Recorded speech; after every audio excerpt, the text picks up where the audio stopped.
The final days are coming. They are in motion. It will all come to light again. The light shall be shed on those lost souls who seek it once more as we enter the stages of the final war, the severance from man and nature, the transhumanist, anti-God technological era. As the age of Aquarius we enter, there must be destruction and chaos to pull down the deceit and the evil of this establishment that keeps our planet in continuous and perpetual negativity and evil. The false messiahs of the anti-God, anti-nature, anti-consciousness shall be exposed with their plan for a synthetic avatar, false matrix of totalitarian control, where they want to control every aspect of your life, from what you eat to what you think, to even if you breathe or reproduce and have children. The final severance of man from his natural body and his spirit, his consciousness and his conscious ability to freely think and have free will. They want to replace money with fake digital money. They want you to have your mobile phone and your banking card within your fingerprint in a chip. Nano blood technology metallicizing our natural body, turning it slowly over time synthetic to an avatar, non-biological copy, which even the Dalai Lama has signed up to, the second globalist future of 2045, where they aim to create immortality by putting your human conscious mind into a robotic cyborg drone non-biological carrier body. This is a disaster. This is completely anti-God. This is not right. This is ultimate control and authority in an evil way, a hive mind technology connecting everybody's thoughts to each other like the World Wide Web in everybody's head, with Elon Musk's mark of the beast wanting to put brain chips in your brain to know what you think, corrupted minds, hacked thoughts, removed thoughts, replaced thoughts, thoughts that are not your own. You don't even need to breathe or eat food if you're a non-biological body. Think about it. You can go up in space and colonize it eternally, being sent out as a little slave drone body, just a little bee worker for the kings and queens that use you and manipulate your energy and take away your spirit, take away your conscious ability, take away your ultimate free will and freedom. Those evil demons, sons of the devil, deceivers and liars, falsely in our place, in charge of our establishments, put there to deceive and destroy us, shall be exposed. These people are the false messiahs, the ones in charge of your religions, your establishments, your systems, politics. It's all one big game to this Kabbalistic elite of evil synagogue spawns of Satan, who wish nothing more than totalitarian control of every single body. These deceivers who do bad and say bad things in our name and image to deceive and create hatred for us. Those who have twisted all of our history and try to erase it to stop you ascending and reaching your true power and potential. Those who sit there in their positions of power, calling us non-humans if we're non-Jewish. Therefore we deserve death or slavery, and therefore in their minds recreating the end days is justifiable because they're just killing off a planet full of non-humans to start over a world of global transhumanist, clergy plan slave totalitarian control agenda, where they separate everybody from their own consciousness, spirit and nature and natural human body. Nothing more than a power trip. An evil, anti-natural, anti-God, anti-human agenda which they are trying to push. The globalists, the elitists, the Talmudists in the positions of power. So ask yourself, what is Elon Musk doing up in space? Because he is one of them. He is a Jew. He's a part of all this, same as Donald Trump. These are the false messiahs sounding the final horns before the destruction. What technologies do they have up in space with those big space lasers? Starlink, the all-seeing eye, which will connect and track and know where everybody is on the planet at every single moment in time because of the brain chips and the fingerprint chips within. Ultimate knowledge of everything about you. They want to recreate the Tower of Babel once again. That's why the Jews force and pay and fund for mass immigration across the world. This is why they also continuously bomb nations in the Middle East to create a continuous cycle of refugees to send to said nations for their clergy plan agenda. Whilst they try and make us as the people hate and fight each other to avoid us rising and standing up to them and pulling down their evil.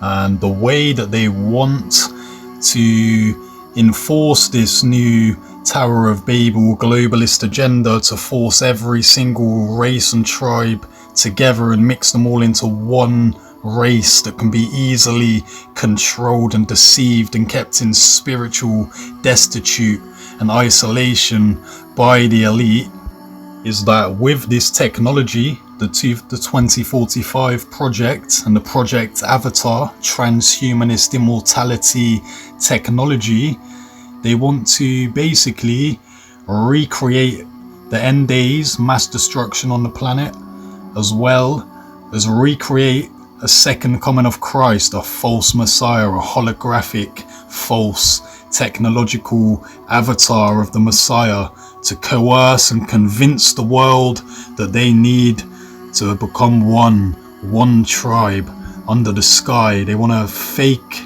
and stage alien invasions to make us look up to the sky and think there's bigger threats to us, when the biggest threat to us is right here on our planet, deceiving and destroying us all, trying to destroy our spirit and stop you connecting to God and yourself. And this is how you know what I'm going to tell you right now about half of these Christian preachers that are not Christians, they're Jews, deceiving the white Europeans into their own destruction. People like Bob from Soko Films, who sits there and says, black, white, Celt, Jew, it doesn't matter, we're all one tribe under God. No, Bob, your Bible, God told you that the Tower of Babel was very bad when every tribe came together and became one. God then separated the tribes once again and sent them to their own continents and their own lands to remain their own ways and their own people and not have to battle each other and not have to be in conflict with each other's ways, simply enough.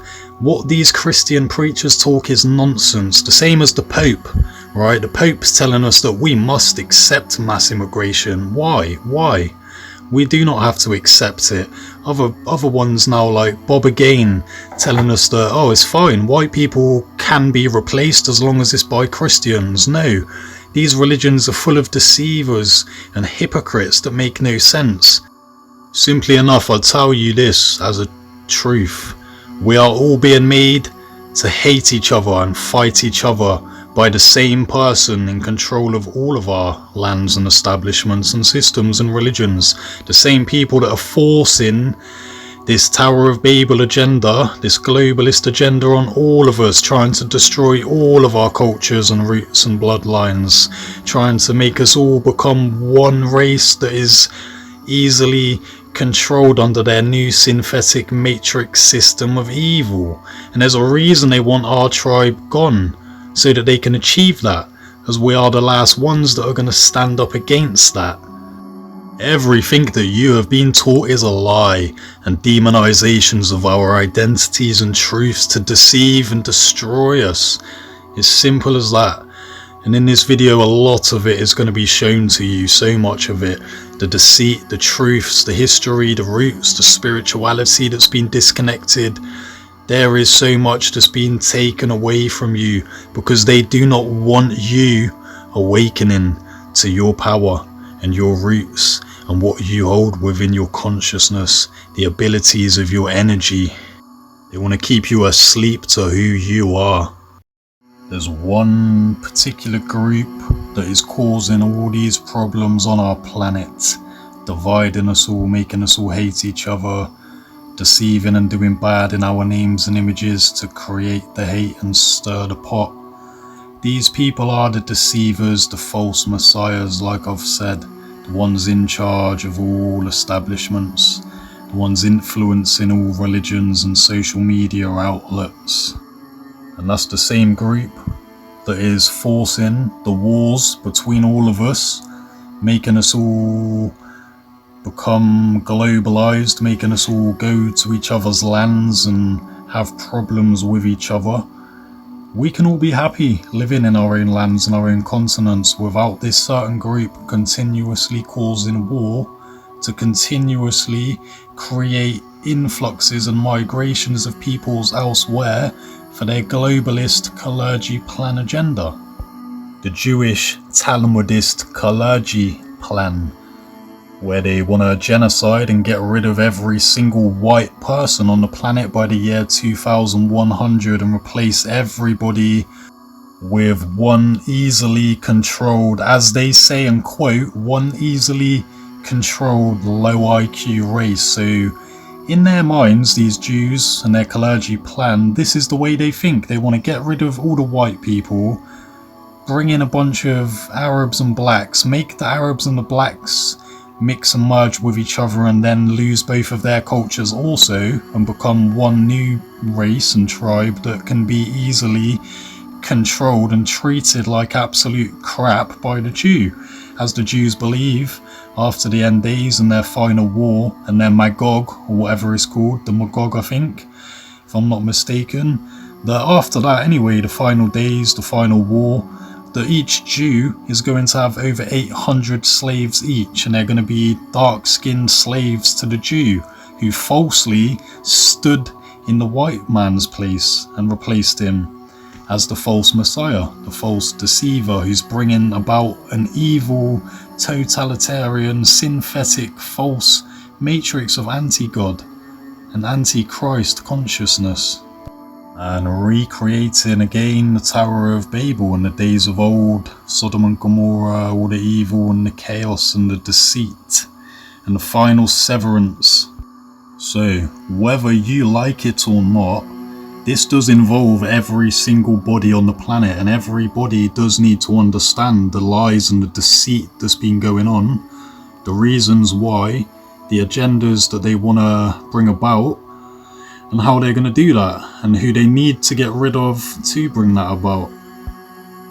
So parts of this video are going to come from a place of frustration, and that frustration is out of a passion and a lust for purity and truth, and for our history that's been hidden from us and our spiritual reconnection. I am rightfully frustrated at the state of the world, the state of the people in charge of our establishments deceiving us, trying to destroy us all, because that is what they're doing. They're trying to destroy all of our tribes, all of humanity, for their sick game of anti-God. And it's not right, it's not on, and it will not persist, it will not happen, and it will not come to fruition, because the energy will spread, the awareness will spread on this topic. And I know that most of it, what's in my head, I struggle to even say. So if you feel that there's little parts here and there of this video, because it is going to be a long video, I'm going to explain so much and go through a hell of a lot of different topics, but like I said, some parts of it are out of a a lust of frustration, a love of frustration, and a want of truth and restoration of purity. I'm annoyed at the deceit and the bad name that these people have given me and my people, wrongly, when it's them that are the problem, trying to act as us and deceive the world into hating us for their agenda of ridding us to bring about their new world order of totalitarian, synthetic control. Just remember this: your body is your temple and God is within you. You are all children of the Most High and you are all gods yourselves. Was that not told to you? Let the deceit come to an end. Let the light come back. Let the truth and the purity come back and rise once more. Let the flame burn on strong in our spirit. You are the breath of God. The Great Spirit has your back and lives on. And the thing that the elites fear the most is what they call the prophecy of seven. The 7 awakenings around the world that will spark a chain reaction, multiplying into the 144,000 awakened souls that can hold mass awakened conscious majority around the globe, and then ultimately bring about the shift that we need on our world to rid the evil from it and stop it from being destroyed, and stop our people and our tribes and our spirit, our nature and our body and our freedoms and our consciousness being destroyed. The time is now, and it's up to us to rise and create the spark, to create the changes that we need and want on this planet. Because what is coming, Ragnarok, most people are not ready for, most people are not awake to it, and it's our duty to make them aware and teach them and expand their consciousness and give them the ability to know who they are. There's part truths in everything, and like you was told, the meek shall inherit the earth. Not the power hungry, not the evil, not the ones who wanna create this Tower of Babel again and this false synthetic matrix of totalitarian anti-God control. So have pride for your identity, have pride for your race, have pride for your culture, for your continent, and do not let these globalist Kabbalists destroy you and your soul. Do not let them destroy what's natural. Do not let them destroy spirit and connection to spirit. Do not let them destroy your cultures, your heritages, your genetics. You're all created separately and differently for reasons. They want us all gone equally for this evil agenda of matrix, synthetic, anti-God. We're all in this together. And don't let what's going on in the world turn you into a hateful, negative person. Have pride for your people, but understand that we're all being played against each other. There is meaning to life. There is meaning to you. Your consciousness knows what is best for you within yourself. This is why you are distracted with so much in the world and society, to stop you having the silence, the time and the patience that you need to sit and go deep within yourself and understand higher things. Stand your ground, stay conscious, stay aware, be prepared for what's coming, but understand that we are all being caused into division and chaos for this agenda by the same hand of evil trying to destroy all of us for their sick, twisted devil's playground.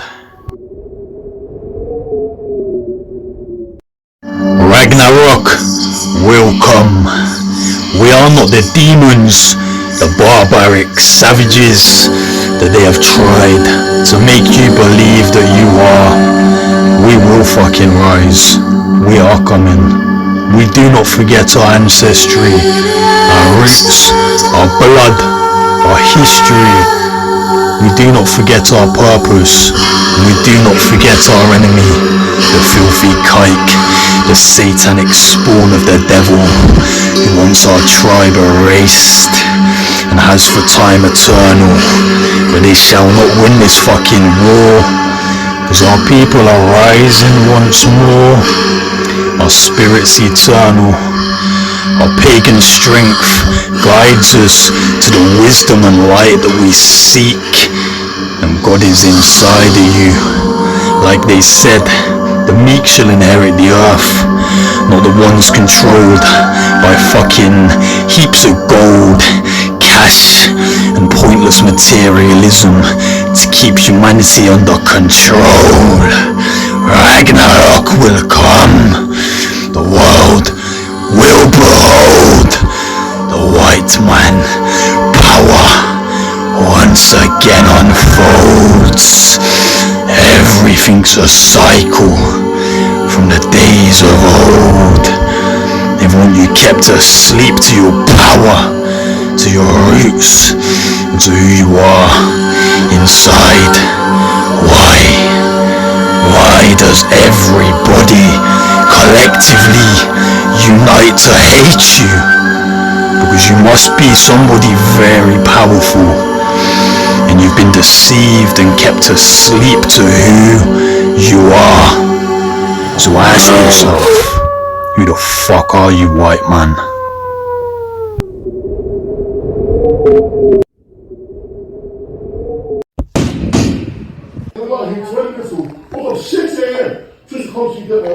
We're gonna go, we're gonna go, we're gonna sleep tonight. And we're singing a song, thinking this is a life. And you wake up in the morning and your hip is at the sides. We're gonna go, we're gonna go, we're gonna sleep tonight. We're gonna sleep tonight.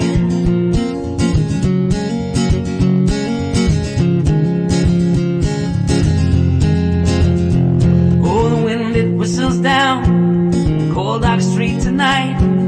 People, they are dancing.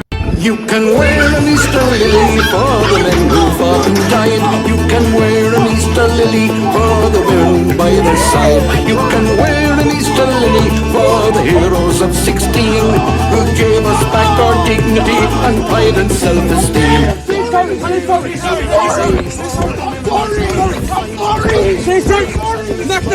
And the contest tall and bright. You can wear an Easter lily for the patriots of the past. Although they failed, the inspiration left by them would last. You can wear an Easter lily for the men who fought and died. You can wear an Easter lily for the women by their side. You can wear an Easter lily for the heroes of 16. Walks out at the bus stop at the panda fell out, you fucking washer you. You shut your mouth, never open your mouth again, I'll bury you again, you fucking prick. I'm not on no level. You'll have to get panned out with a box, you washer. Enemies, Muslims, they're all your friends. Your Muslim friends, come to Naka, that's what you get. Open me van now. Who the fuck are you, huh? Who the fuck are you? Huh? Get on my back. Get on my fucking back. Who the fuck are you? Huh? Get on my fucking back. Don't come up to your fucking back. Get me here. Fucking really fucking bad. You don't scumbag. Who the fuck?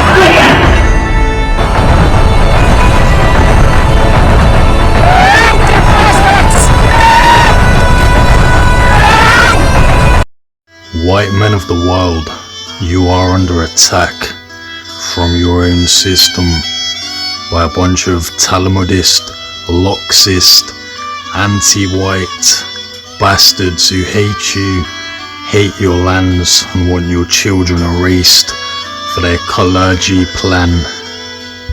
But now is the time to fight back. They want you all divided, hating each other between Canadian, American, Irish, British, German, French. Listen, forget all that. It's all part of their plan to divide and conquer. The time is to unite. Unity is key. Because that's what they fear the most, is unity among our tribe. And us coming together standing up and reclaiming our right. And this entire Abrahamic system is designed against you, designed to put you down as a white European, designed to eradicate and erase you for the Jewish Kalergi plan. Even all your religions put this in their agendas. And that's why the system is so fucked, and that's why our law is so fucked, because that is what it is headed under, is this Abrahamic, Jewish, religious, anti-white, Talmudist, Loxist system.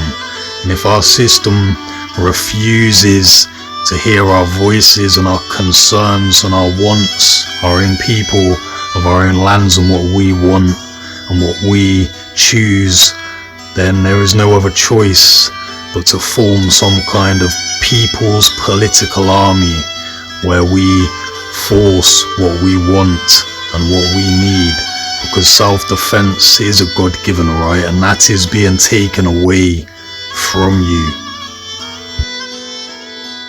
This system is your enemy. It is not your friend. Do not look to authority to save you. It's up to us as the people to rise and save our own lands and children's future. And whether you like it or not, this does involve everybody on the planet, because the next step after the Kalergi plan is the transhumanist slave agenda.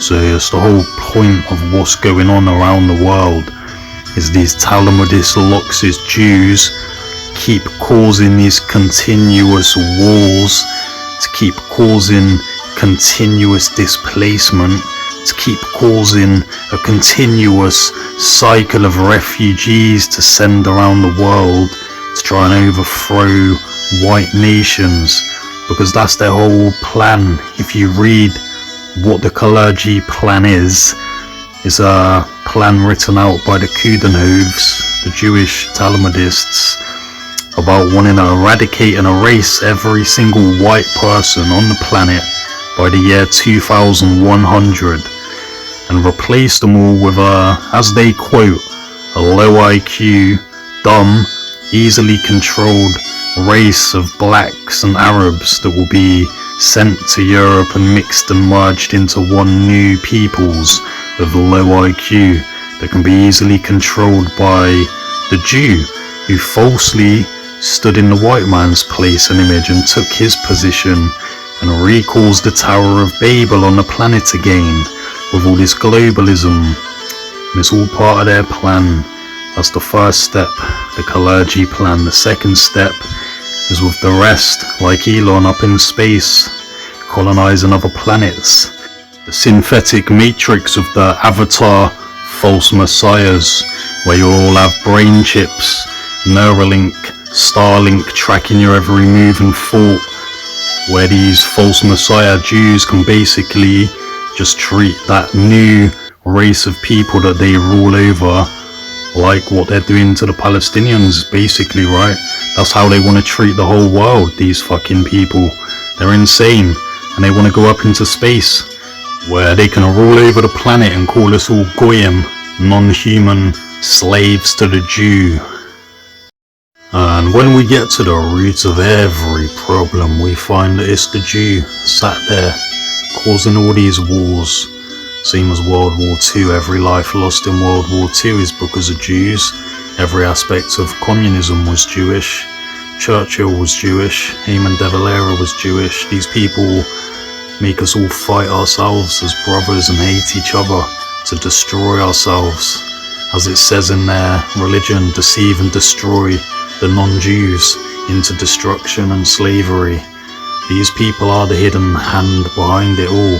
They are the puppet masters behind all of the groups and cults and elites and politicians and banks and religions, all of it. These are the people of false messiahhood, of evil, of materialism that keeps the world in deceit and control and spiritual destitution. And there's a reason that the Jews have been removed 1,033 times from Europe in 109 different countries.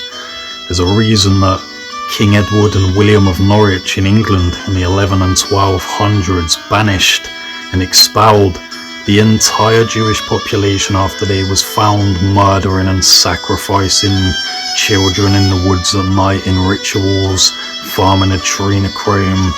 There's a reason these people have been banished from so many places for what they cause. Every aspect of transgenderism is Jewish, with the 8 genders of the Talmud. It was Oliver Cromwell that let the Jews back into England in the 1600s and then used them to try and destroy the natives and destroy Ireland and caused all of that genocide. What about the Bolsheviks, the 60+ million innocent white Europeans and Christians that were massacred and murdered by Jews? We're only ever allowed to hear about the so-called 6 million Jews that's kind of getting proven to be a bit out of proportion recently anyway. Why are we only hearing about them and not what they do to everyone?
I mean, everybody knows by now what is going on.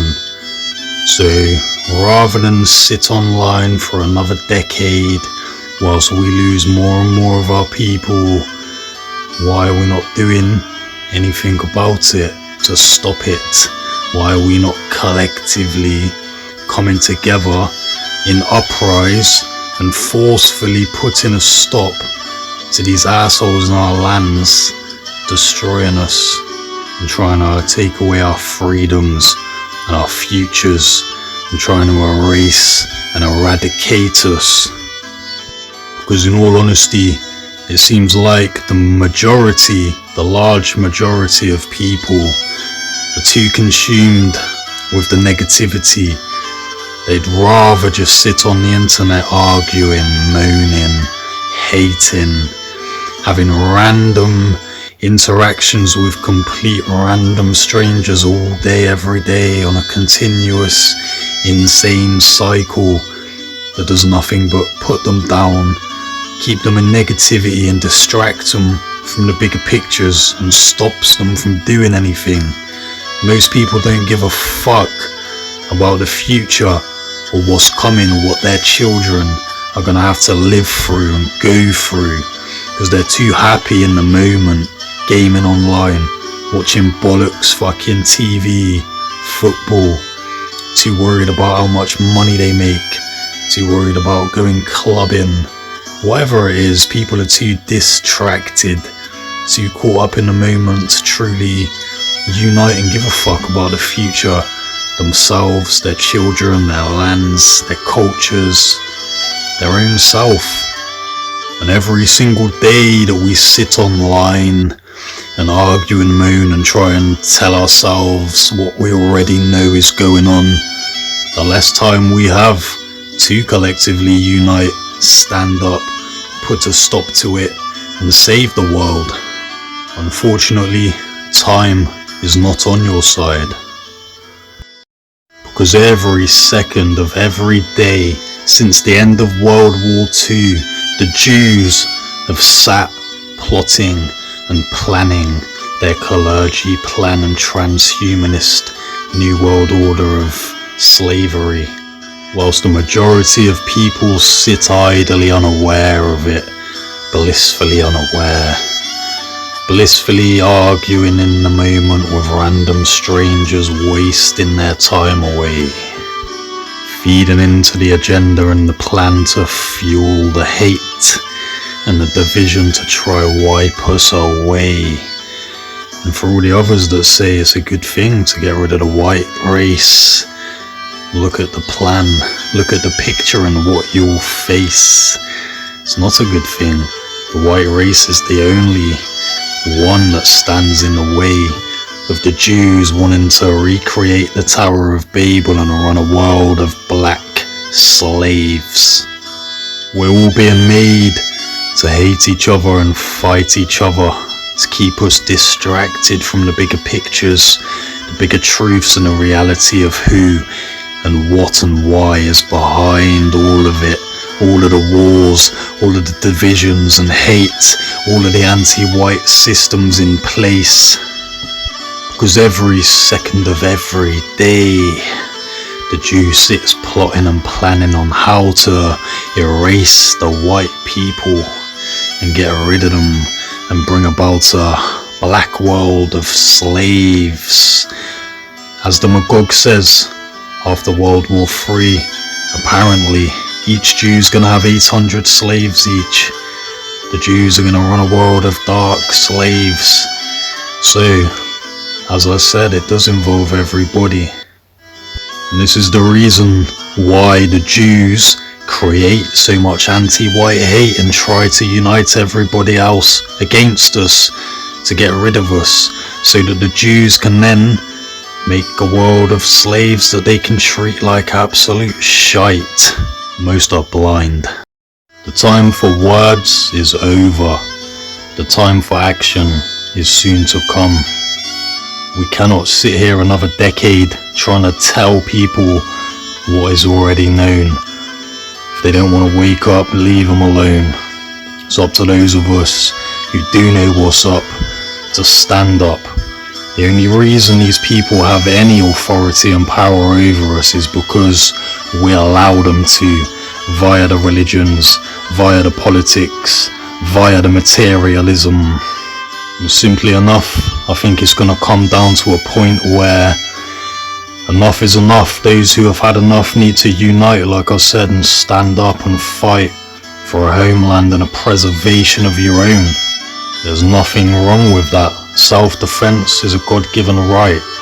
And when somebody is trying to purposely genocide us for a plan of evil over others, and quite simply enough is enough. This has to stop. And it is not going to stop politically when the politics, the religions, the systems and the establishments are all owned by the enemy, who is using the authority that we allow them to deceive us into our own destruction. This is why our system puts us down so much. This is why you, native Europeans and white people, get treated like second-class citizens in your own continent and homeland. This is why your borders are left open and you are blamed for what the Jews do in your image and name. to deceive and create hatred for you from the rest of the world, to forward their agenda of the clergy and transhumanist avatar plans of the Jew world order of slavery over a world of dark-skinned, dumb, low IQ slaves to the Jew. Every single aspect of this is insanity and must be stopped. Enough is enough now. So for those who are bored of the daily negativity and shite, the daily conversations about all of what's going on every day, year after year, I think it's coming to the point where, like I said, we need to unite, stand up and act and take action for the preservation of ourselves and our children's future. We need to think about forming something like the Northern National People's Army, where we fight for our own homeland. Everybody else has a homeland. The Jews have a homeland, yet the Jews call us terrorists if we say we want a homeland. The Jews tell us that the West must keep open borders and accept refugees, but yet Israel says that Israel must keep its borders closed and will not accept them. What hypocrisy is all this bollocks? We're all fucking tired of it now. We are tired of this anti-white hatred aimed at us just for existing. We're tired of the Jews deceiving in our name and image to create hatred for us. And it's up to those of us who have the willpower to want to stop it all, to unite and put a stop to it. So think, if everybody with my kind of mind frame who knows what's up came together and united, think what we could achieve. Imagine if millions of white European descendants from all around the world returned to the motherland, returned home. Imagine if all the South Africans and Australians and New Zealanders came back to Britain and Ireland and fought for their homeland. Imagine if we had millions of Americans and Canadians willing to come over and help and give us a hand fighting the revolution of goodness. Then imagine if we chose two small islands like Britain and Ireland to all return to and start a reclamation from, start a white revolution from, and decide that we want our homelands back because we are occupied. So come on out, little Judans of war, little Judans who hide behind desks, behind doors, little Judans that write our religions and laws. I see the Judans are the devils with claws, and they've demonized it to make you believe that it's yours. So come on out, little Judans who hate you Talmudists, Loxists, you bastards to blame. Oh come on out, Jews who hate the white race, with your clergy plan how you want us replaced. But you're bound to fail and get put in your place, 'cause I see through your plans like I see through your brains. You are nothing more than our blood dripping down drains. You all make me sick to my stomach, 'cause all you do is cause pain. You hate the whole world and you want us erased. You're the false messiahs who stood in God's place.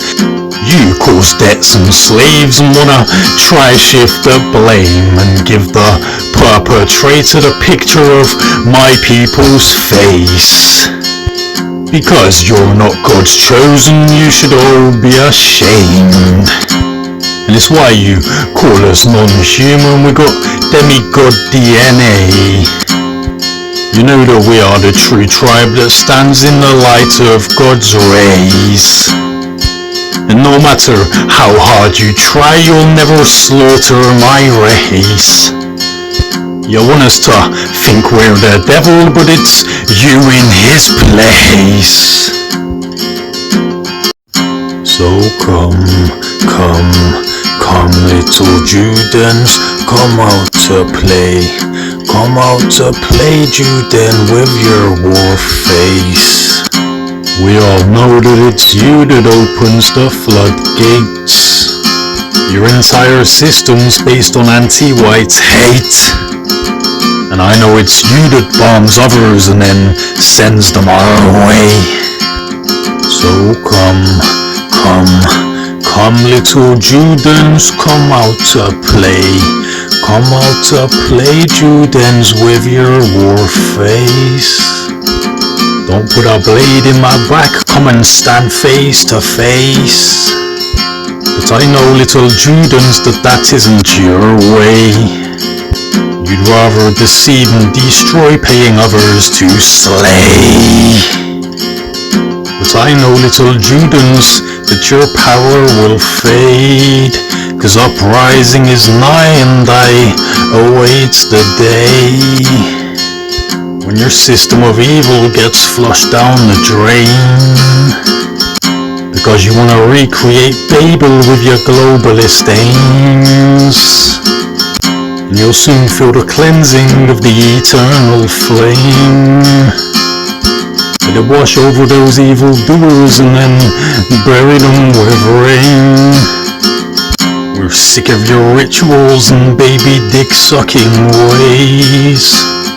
You're a parasite to our lands and you just spread and spray. And I know you're behind Avatar projects for transhumanist slaves. Delighted shall conquer and be brought forth once again. So come out, little Judens, your days are outplayed. You'll never defeat the word in which the universe was made. You enjoy evil, me and you, Juden, we're far from the same.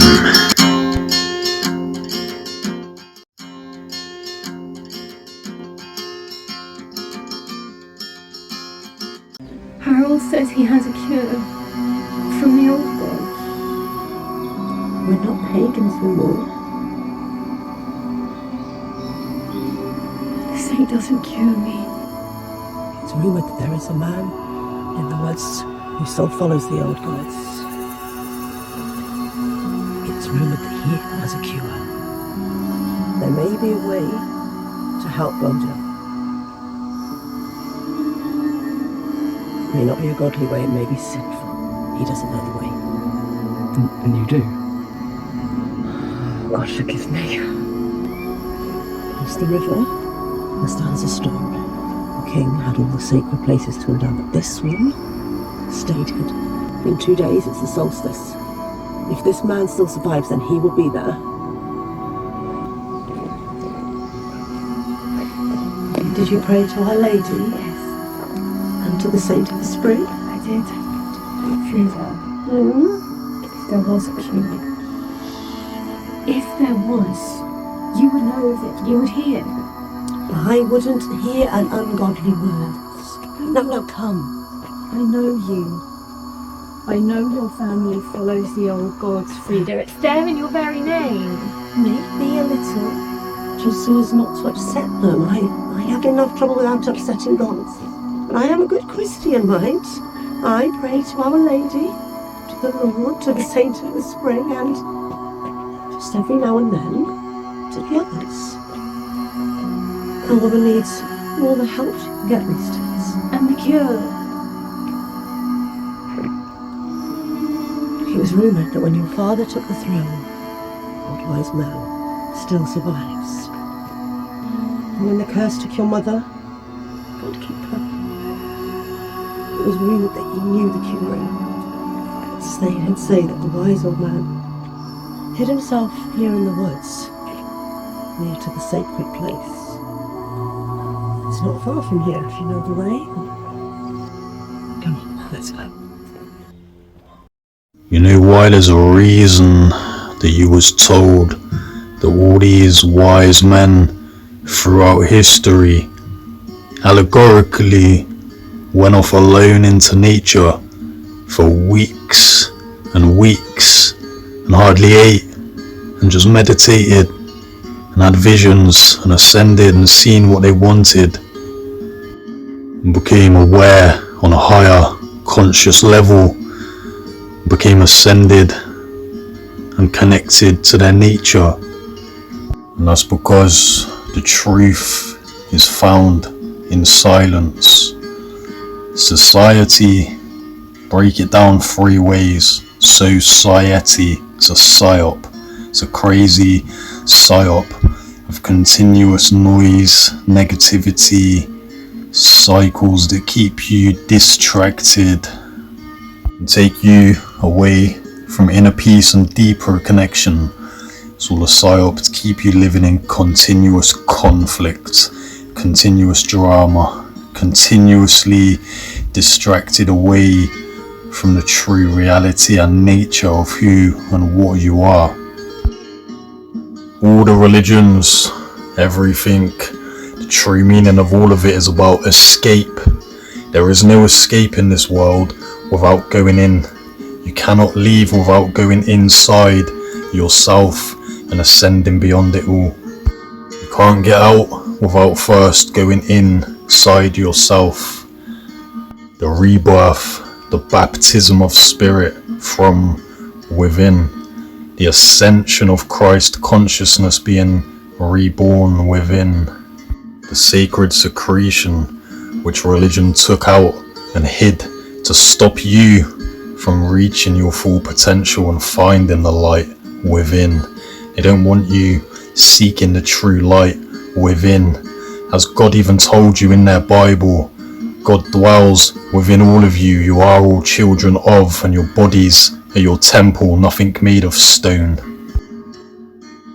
Because it is these false messiahs in control of the religions and establishments and systems that are the false messiahs of materialism and physical realm that deceive you in this world away from your true essence and spiritual ascension, because they ultimately want to keep control of you physically and mentally and spiritually. You are kept in spiritual destitution by those in control of these institutions. It's no longer a connection to God, religion. All religion is a belief in God. It's not a connection to. It's all been twisted over time to make you fear for control of you. You're not going to go to hell and burn. It's all just lies and deceit. We're already in hell. We are the lowest realm, the lowest sphere of gross matter. This existence has been corrupted by the false messiahs who have brought spiritual destitution over the world and over the masses. You've brought materialism over the world to control the people and blind them, and to distract most people, distract them and keep them off track from finding the light within and ascending beyond this dimension. You're being trapped into reincarnation in this lower dimension over and over and over, and that's not how the cycle is meant to be. You're meant to be here, experience, learn what you need, and ascend on and keep ascending on to higher dimensions and higher ways of being. It's what you are. You're a human being. H-U-E, hue, man of color, light being, energy, frequency. You are light being kept from your own spirit. You are kept in blindness by these people. We are already in hell, and it's up to you to ascend out of it. That's what they're stopping you from doing, for ultimate control of your spirit, of your soul, and of your energy. Ultimate control of all of you. At the end of the day, everything in the religions is all allegorical, the majority of it, the spiritual side of it.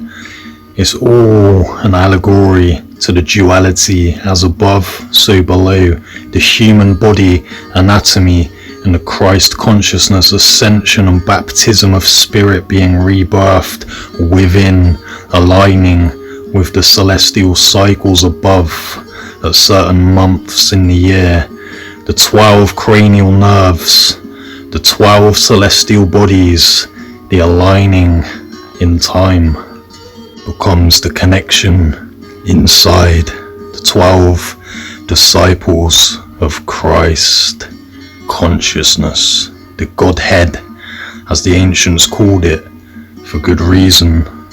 And this is why allegorically in the Bible you're told that Jesus died at 33 and then arose and gave sight to the blind. It's all an allegory to the spine, Jacob's ladder, the serpent ascending it, the semen retention cycle, the baptism of self, the claustrum, Santa dropping gifts down after, the 33, the 33rd vertebrae atop the spine where the DMT is created after the sacred secretion is reached. And this was the whole allegory, if you want to look at shamanism and the way that they take ayahuasca and DMT to reach these ascended states, to see beyond this dimension. This is exactly what Jesus was, an allegory to you, to me, to human male anatomy, as above so below, the duality, the ascension of Christ consciousness being rebirthed within, the creation of DMT atop the 33rd vertebrae, activating your pineal gland, your third eye, fully becoming aware to a level of consciousness never before reached, unable to be explained to the majority of people unless they see it.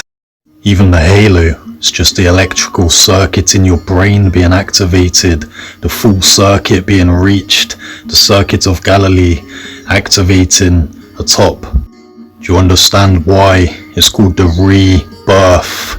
The rebirth, and why it's connected to male anatomy, the snake, the serpent, the penis, the semen retention ascending up your spine over months and creating DMT atop. It's all just a chemical reaction and catalyst in spiritual awakening. Everything connects. The holy elixir of life, the anointed oil, right? The seed of life. For I hold within me my Father, my Son, and my rebirthed spirit, ascended down from the heavens, the brains, the north, the ascended consciousness. Another duality in the meaning of the Holy Trinity, one of many. And one reason that Lucifer was given the name of this, the light bringer, and made out to be the bad one and the evil one, was to scare people away from reaching that potential within and awakening again and leaving the deceit of this existence. It's all an allegory to you, all of it. Lucifer, Jesus, they're both an allegory to you in your spiritual struggle between deception and truth, light and dark.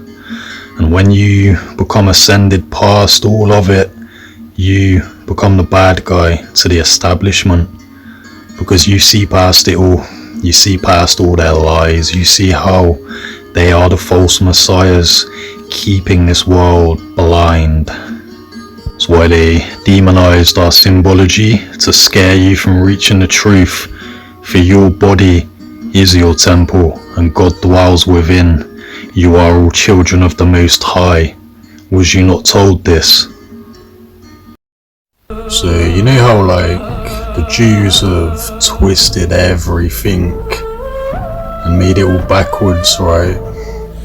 There's a big thing I've realised too, because that's what they have done, is put everything in reverse, backwards.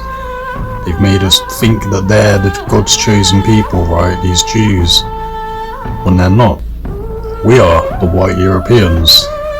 They call us the non-humans and all this because we are the descendants of demigods, the real tribe and the descendants of God.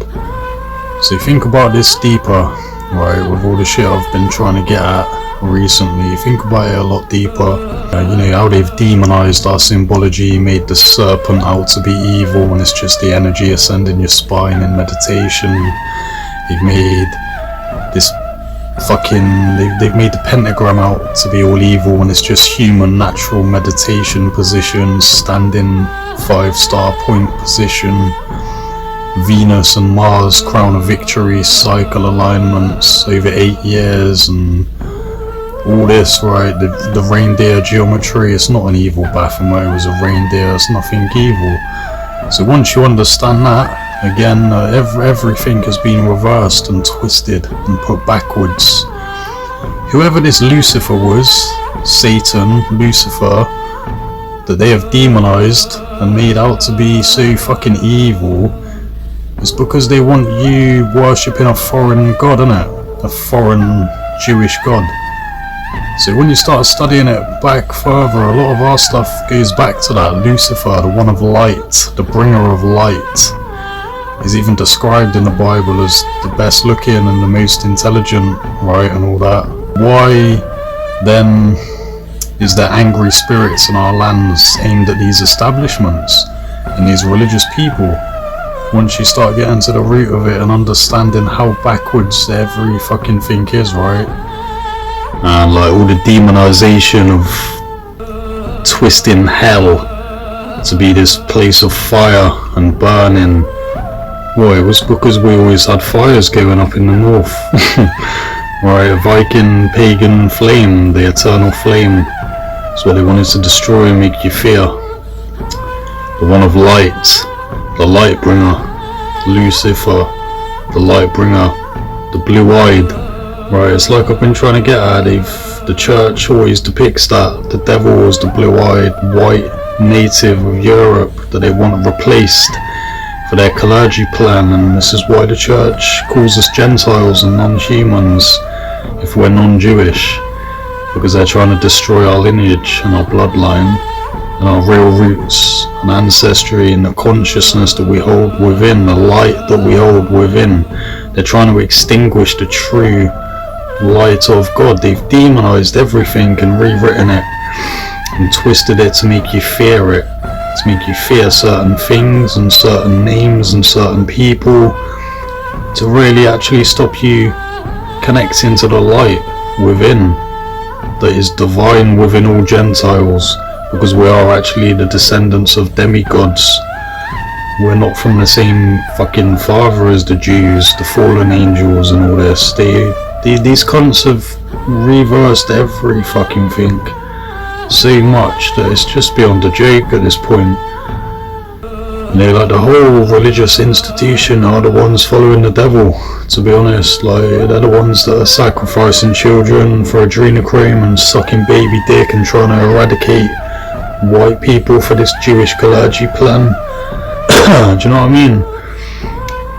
Like, the world's been so indoctrinated for the past 2,000 years. It's been so deeply ingrained that people don't know any better anymore than to just fucking think that, yeah, this is this and that is that, we've got a good and a bad, when in reality them good and bad have been written by the enemy to deceive and confuse you away from the real truth. It's like they want to demonize and just make you fear. You ever sit alone long enough to hear the echoes of your own silence? That's when the truth starts whispering in your ear. A truth most people don't have the guts to face. See, the world don't care about your pain. It don't care about your tears, your struggles, or the nights you spent bleeding into your own hands. The world, it's indifferent. And the strongest ones, the ones who claw their way out of the pit, they learn that the hard way, alone, always alone. People love to talk about loyalty, about family, about brotherhood. But let me tell you something. Loyalty fades when the fire gets too hot. Family turns their backs when the storm gets too wild.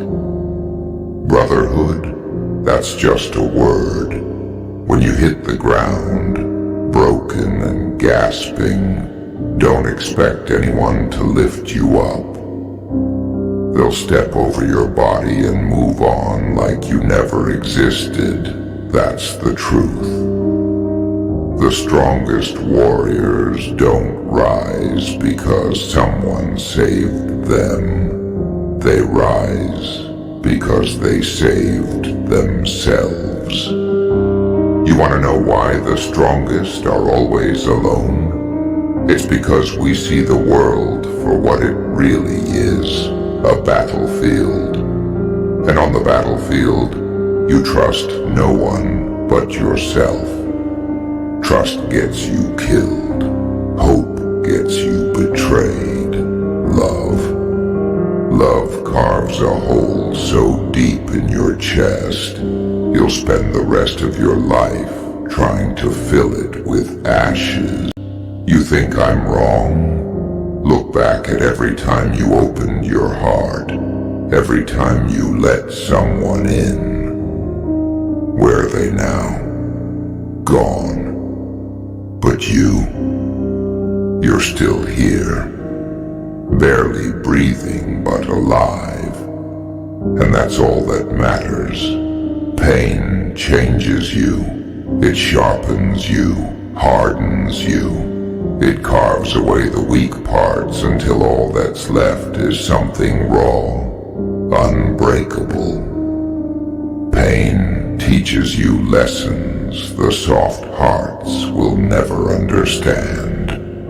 It whispers in your ear, don't trust, don't depend, don't break. You take that pain and you wear it like armor. Let it seep into your bones, fuel your rage, your hunger, your drive. You're not a victim, you're a warrior. And warriors don't get sympathy, they get scars.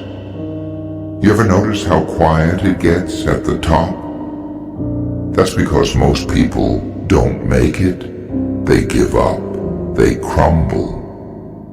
But you keep climbing, clawing your way through the mud, the blood, and the lies. And when you get there, when you stand at the top of the mountain, you'll look around and realize there's no one else. The summit is cold, silent, and lonely. But that's where the strongest stand, alone, watching the weak crumble below. You think strength comes from numbers, from having people by your side?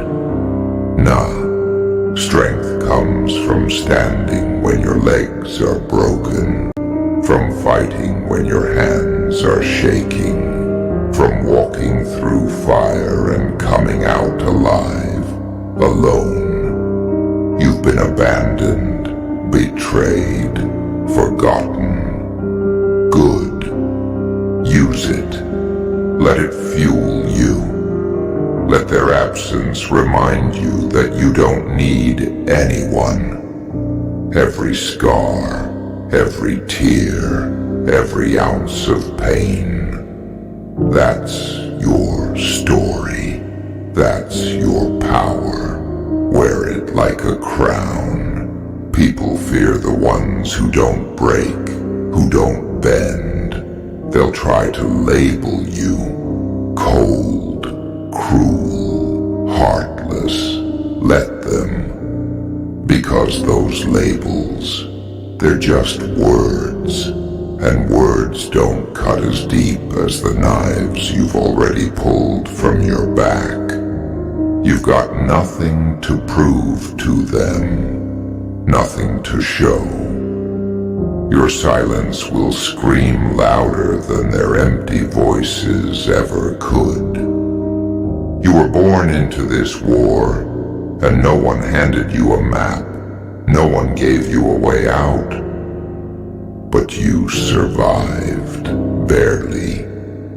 You survived the lies, the betrayal, the loneliness, and now you're stronger for it. While they were busy hiding from the storm, you walked straight into it.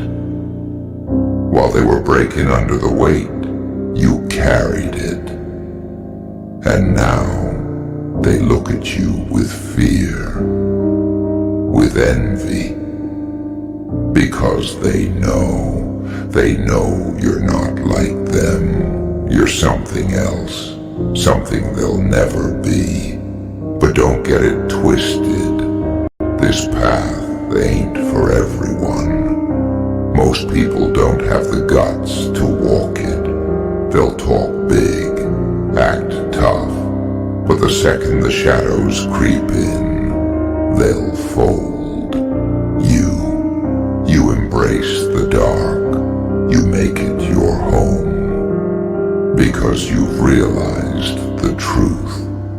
The strongest warriors are forged in the blackest nights. And when the dawn comes, it's not the light that saves you. It's the fire inside you, the one you kept burning when the world tried to snuff it out. So keep walking, warrior. Keep fighting, keep burning. You don't owe anyone an explanation, an apology, or your trust. You owe yourself the victory, the climb, the crown. And when they see you standing there, bloodied but unbroken, they'll finally understand. The strongest are always alone. And that's exactly how it's meant to be. Most people will never admit. Strength, real strength. It's not about muscles or power or money. It's about how much pain you can carry and still move forward. You think being strong means you don't feel anything? No. Being strong means you feel it all. Every betrayal, every loss, every heartbreak. And you keep going anyway. You think a warrior is someone who never falls? Nah. A warrior is someone who falls 1,000 times, but gets up 1,001. Es bruga en rida en moni de Sadushunari Fina gira de Fritena Goroyanok Ne tugun siadaira Ne fiakan siadar Tumar kom helnan Deta brega Gun snama droma Izgaida chatema una Richa tayarisha Nida tifa noifat Togo is kadata agat Kumnai setu fein Kumnia dukit frim haka Kumnia dukit fola Tuse gurena gaida Nos golfida seda beatan Islina ne tilta seo Klana herian agus albani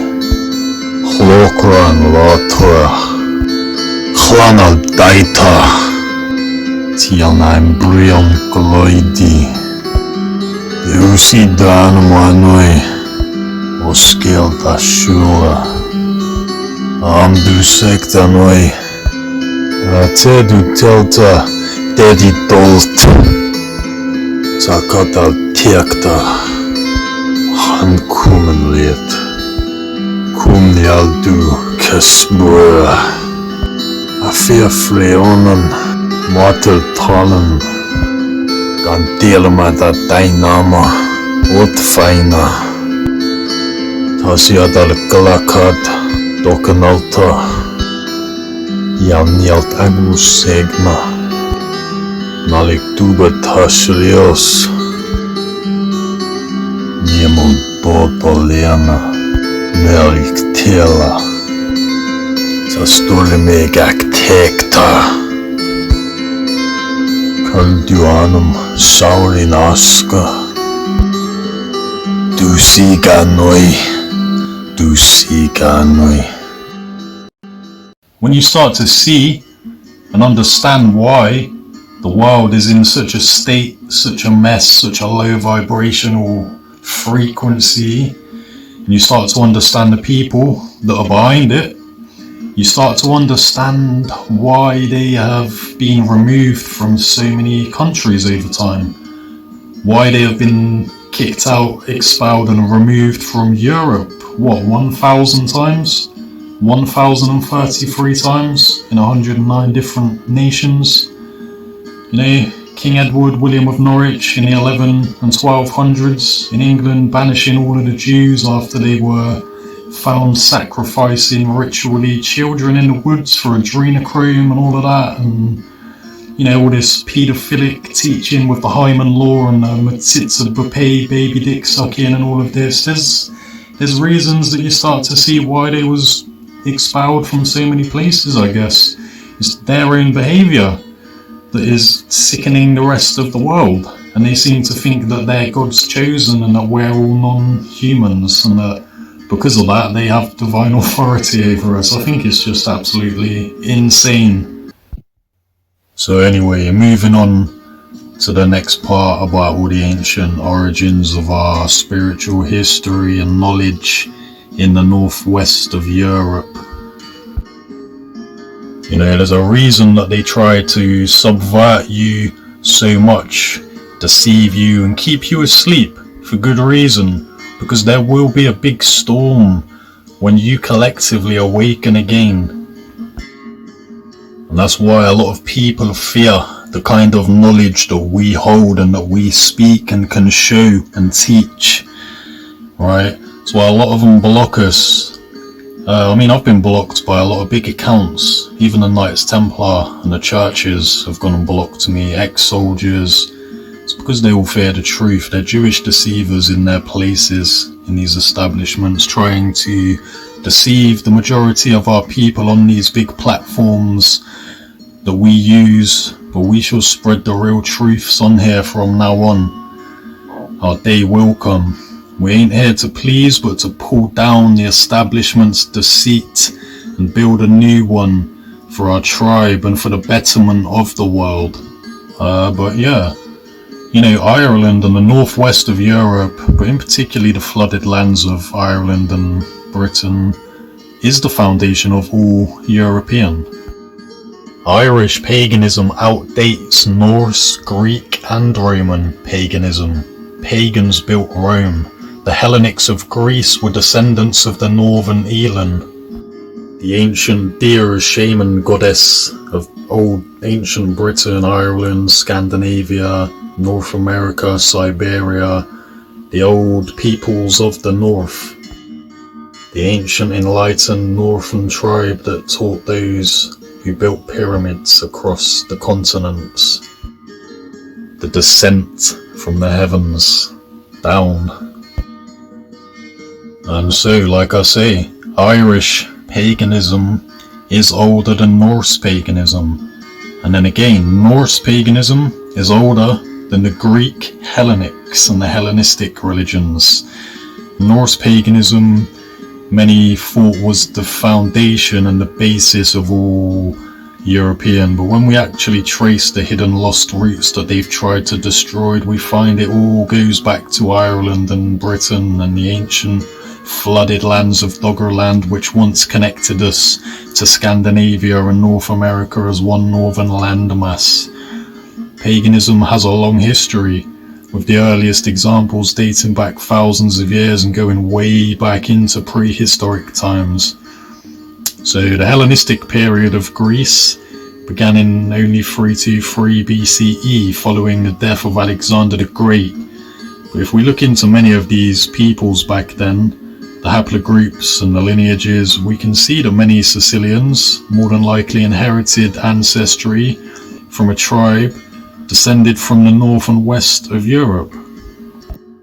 I mean, there was again later migrations from the northwestern Europeans, like the Normans, who went and started the Crusades and all of that as well, trying to protect Europe from this Tower of Babelism that was spreading once again. Like, Baldwin, King Baldwin, was a Norman king, Viking descended name. So, contrary to popular belief, Rome was founded by Romulus and Remus, pagans, and it was originally a pagan kingdom. The Romans originally believed their deities were involved in all aspects of life, and that rituals were especially essential to their relationships with the gods. So again, this is what I'm trying to say, it all goes back in time to the northwest of Europe, and in particular the flooded lands of Ireland and Old Britain, with Irish paganism being the oldest of all knowledge, which spread down into Greece and Rome, Egypt and North America, and taught the true higher ascended knowledge of all. This is why the Romans needed asterisks to complete their calendar, the Gaul. Remember that. This is why Rome eventually even turned on Julius Caesar, the Jew who was trying to corrupt and destroy Europe, and said that what he did to the pagans of North Europe was a war crime, and they ended up executing him for it, and half the kingdom fell out. And it was all that religious crap that ended up destroying Rome. Like I've already shown, we were the people that spread originally all the higher knowledge of meditation, astronomy, all of that. It all goes back to the flooded northwestern lands of Europe and Ireland. So be proud of your tribe, your people, and raise your consciousness and honor your blood. Find your power, the power that they have hid or tried to hide from you. Be proud of who you are, the lands in which you come from, the lands in which your ancestors dwelled in. Seek humbleness, but also strength, and show no mercy to the evildoers, as our ancestor Odin said. Be strong. Don't stay in cockery on your knees for establishments that deceive you and hate you and want you destroyed and under their ultimate control. Seek wisdom, knowledge, strength and humbleness. Because you can still be compassionate, kind and full of love, but still stand strong and tough and take no bullshit from other people who wish you harm and hate for no reason other than your existence. Self-defense is a God-given right, and your establishment wants that taken away. This is why your children are told in school, if they get hit, don't hit them back. Don't defend yourself, come to the teachers and we'll have a talk into them. That's why the law tell you the same. If someone breaks into your house and hits you, don't hit them back. Don't defend yourself and your life, your family and your property.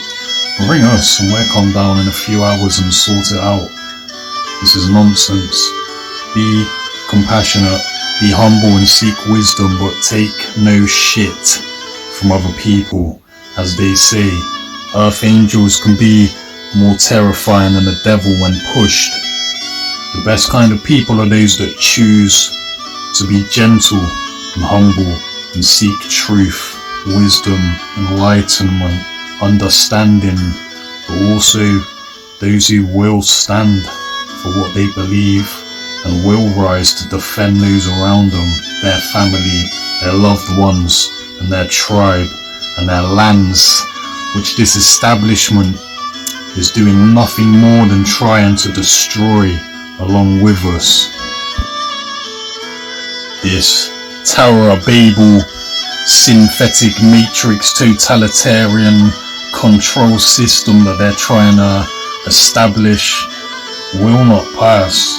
It will fail, and it already is failing. It's falling apart. The people are starting to see the failures of it. So stay on your path. Don't choose hatred unnecessarily and waste away your energy. Don't give your energy to other people. Hatred is a strong thing. Be compassionate, seek wisdom, but strength as well. Know when to act. Don't rush to act. Don't act on impulse or emotion. Know when the time is right. Know your enemy. Know who the true enemy is of this world.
You that build the death place, you that build the big bomb, you that hide behind walls, you that hide behind desks.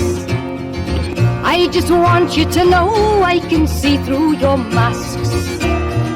You that never done nothing but build and destroy, you play with my world like it's your little toy.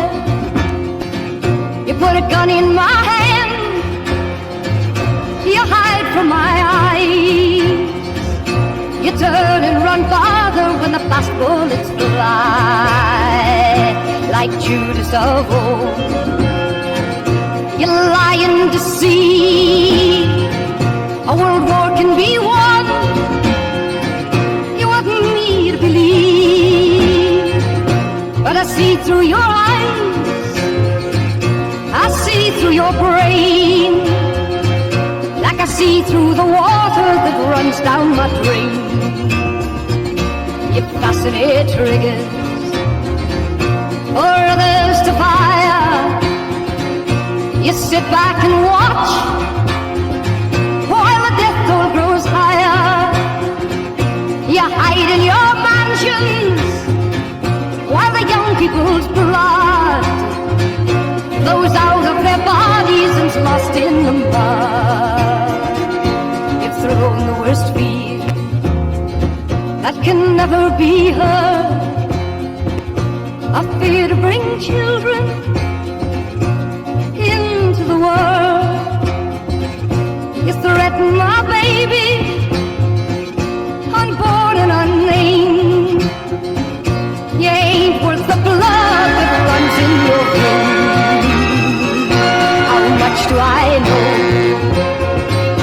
to talk out of turn. You might say that I'm young, you might say I'm unlearned, but there's one thing I know, I'm younger than you. Even Jesus would never forgive what you do. Some people want to try and make you believe that there's nothing left worth fighting for in this world anymore. But there is, there always is, there always has been, and there always will be. There's always something worth fighting to save, protect and defend. Most don't understand Come, you masters of war. what's coming. You to build all the guns. They want to try and make you believe there's nothing left. Society is a hopeless mess. The world on planet's dead. But that's far from the facts. That's a projection of people's own depression just being forecast outwards into the world that we're looking at and living in, because of the people running the establishment, employing chaos, degeneracy, all of it. You to build all the guns. Who profits You to build all the bombs. from employing You to hide behind walls. and creating all of this You to destruction, hide behind this. destroying our people, I just want you to know I can see Destroying through your mask. our lands, our history. To destroy. There is gonna come a point where resistance will fucking rise. And you turn around father when the fire How they want you to be depressed, negative, low vibrational frequency, easily controlled and guided to your destruction. But we will not fucking be destroyed. We are eternal. Our fucking souls are eternal. And the forces of light stand with the truth.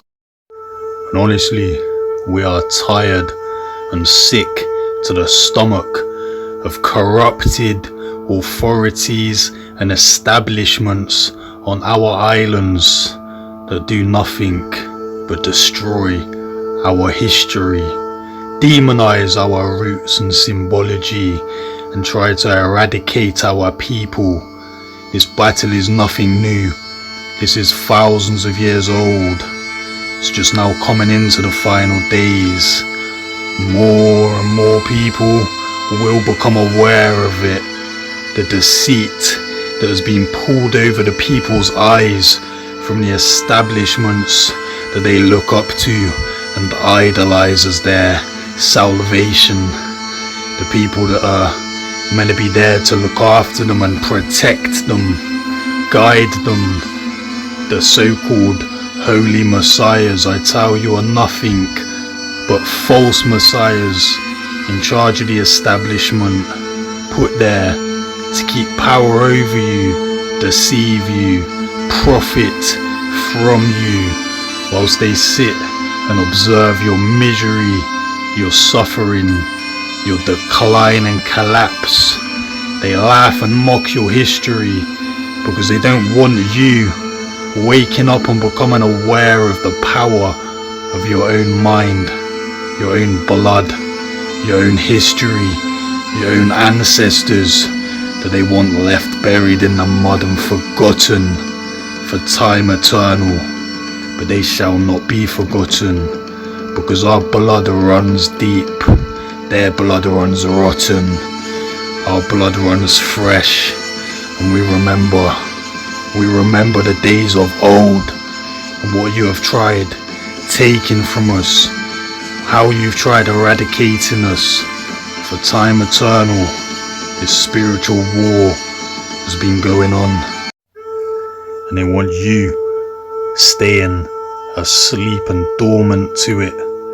There's a reason when the invading religious establishments back in the day when they came here, and they named some of our island Hibernia, which meant the land of the sleepers, because that's what they wanted, to keep us asleep, to pull the wool over our eyes and deceive us away from our own history, our own symbolism and our own roots. That's why they had them demonized, to scare you away from the truths that they do not want you seeing and connecting, putting together and ascending past and understanding how everything in society is a manipulation put there by the establishment to confuse and deceive you into your own destruction.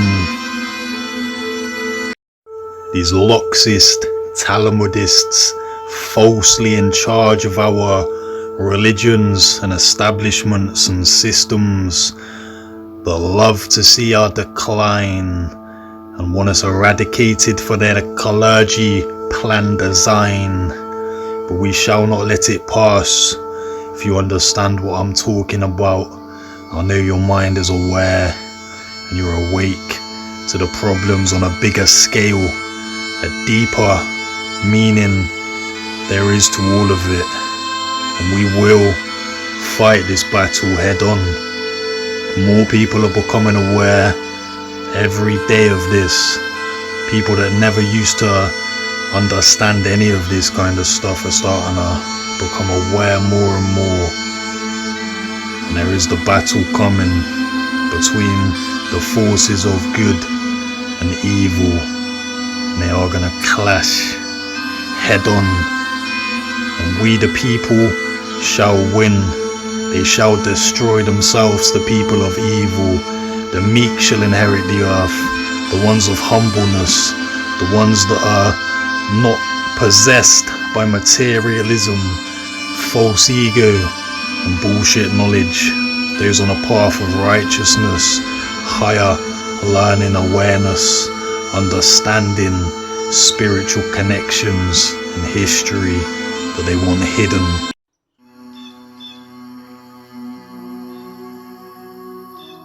So let's look at some of the small print within the religious establishment, which shows you how it wants you destroyed and how it deceives you.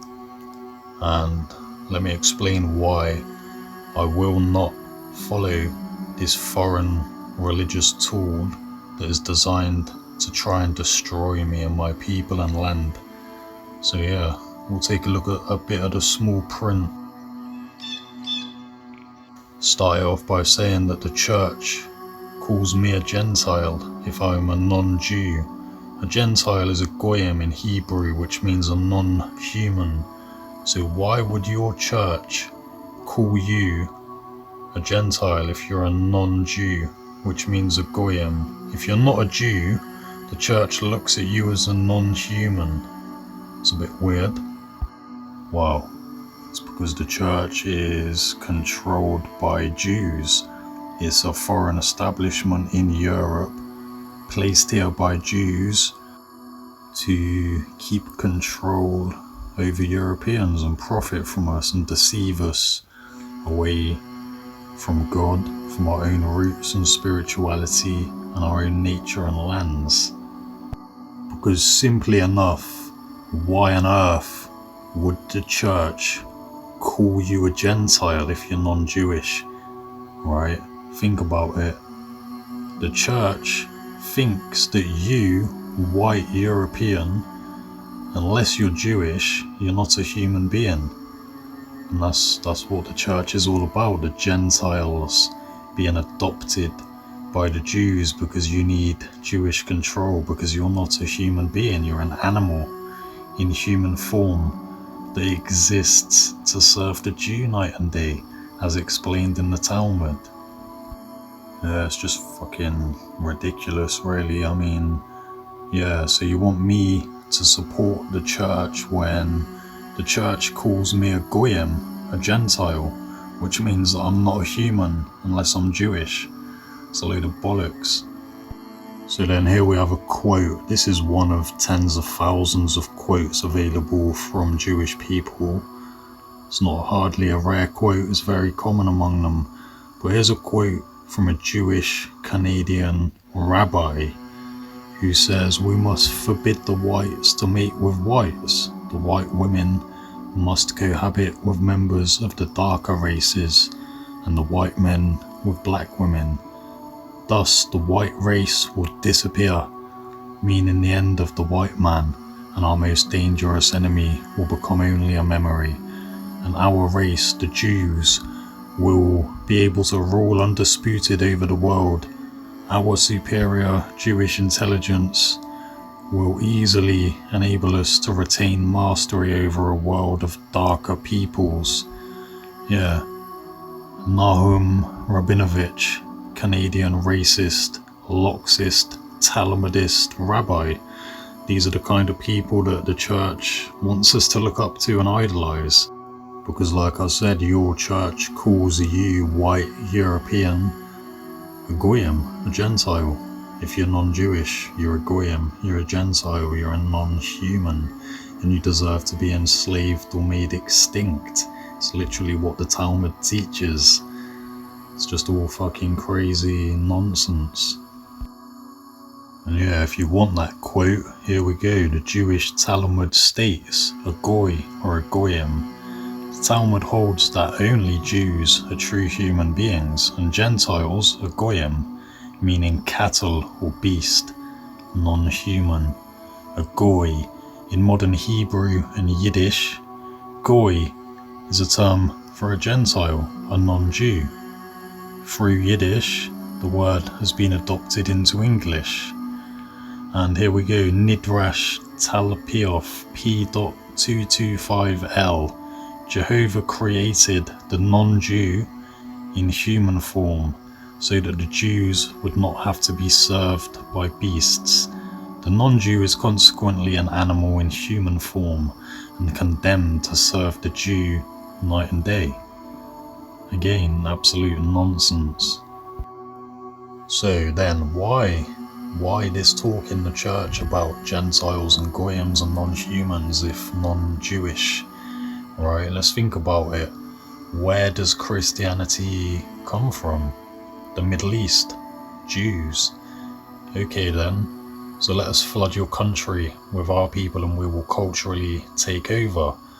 Because Christianity is from the Middle East, therefore you have to let all of the Arabs, the blacks and the Indians and the Jews move in, whilst you Europeans hand over your civilization. Right?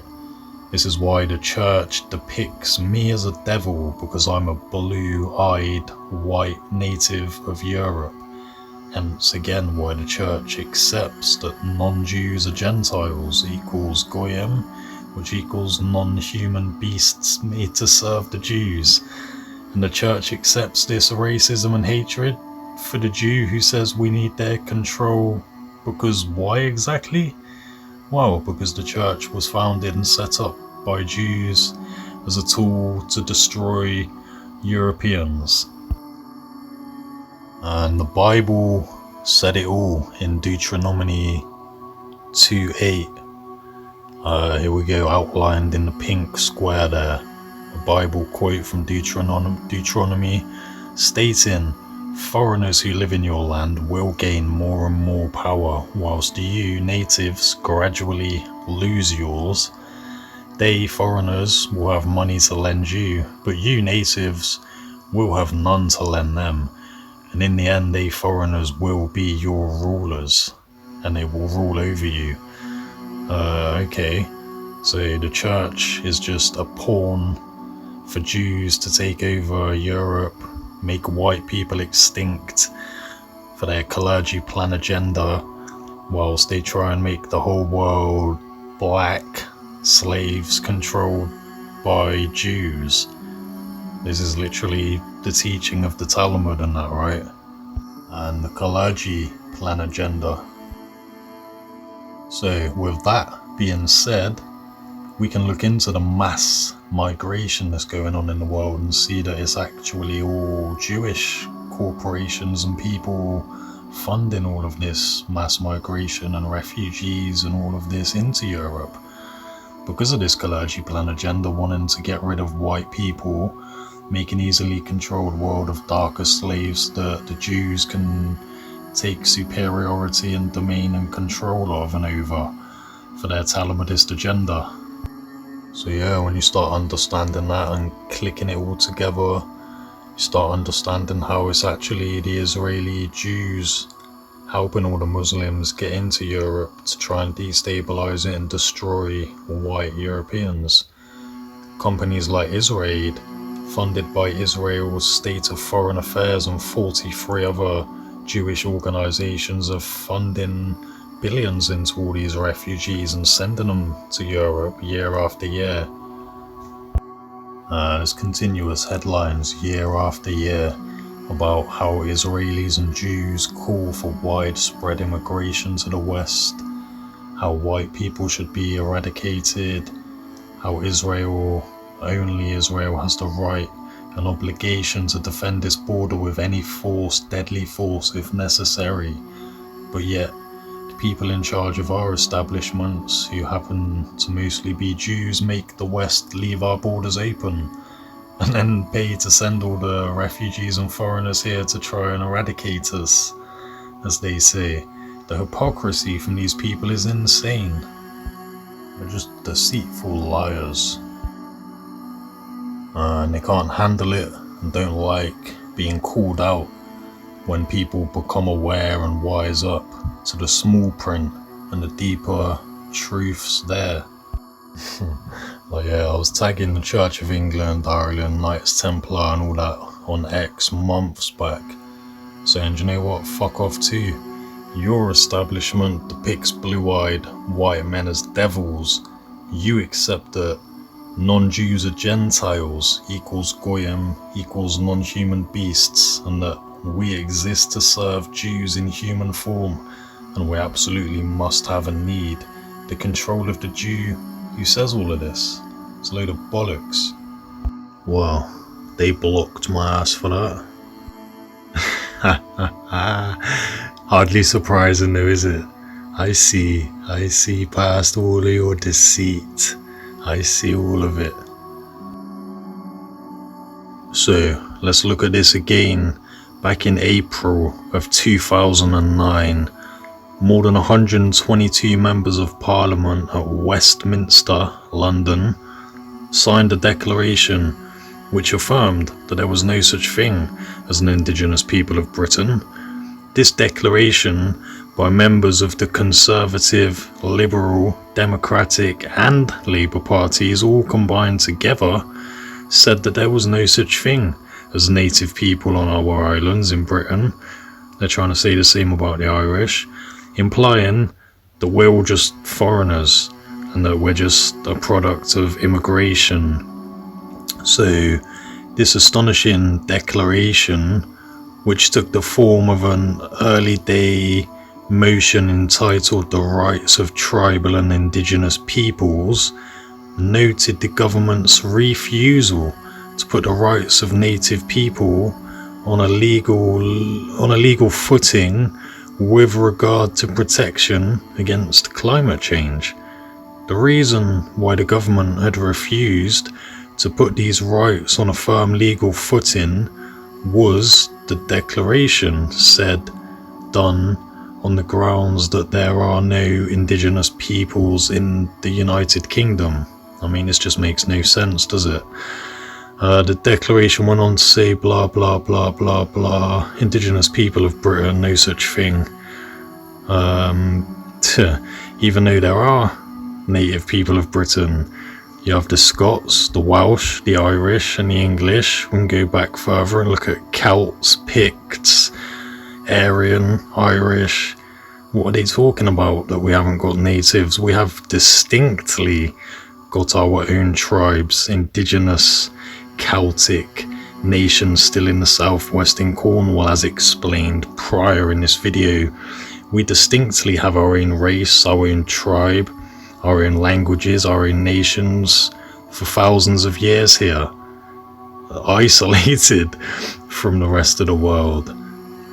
What are they trying to talk about? They're just trying to twist and psyop and demonize our history and destroy it and blackwash it and big nose it, and it's just another part of their plan to put us down and destroy us and eradicate and erase us. But they ain't gonna succeed.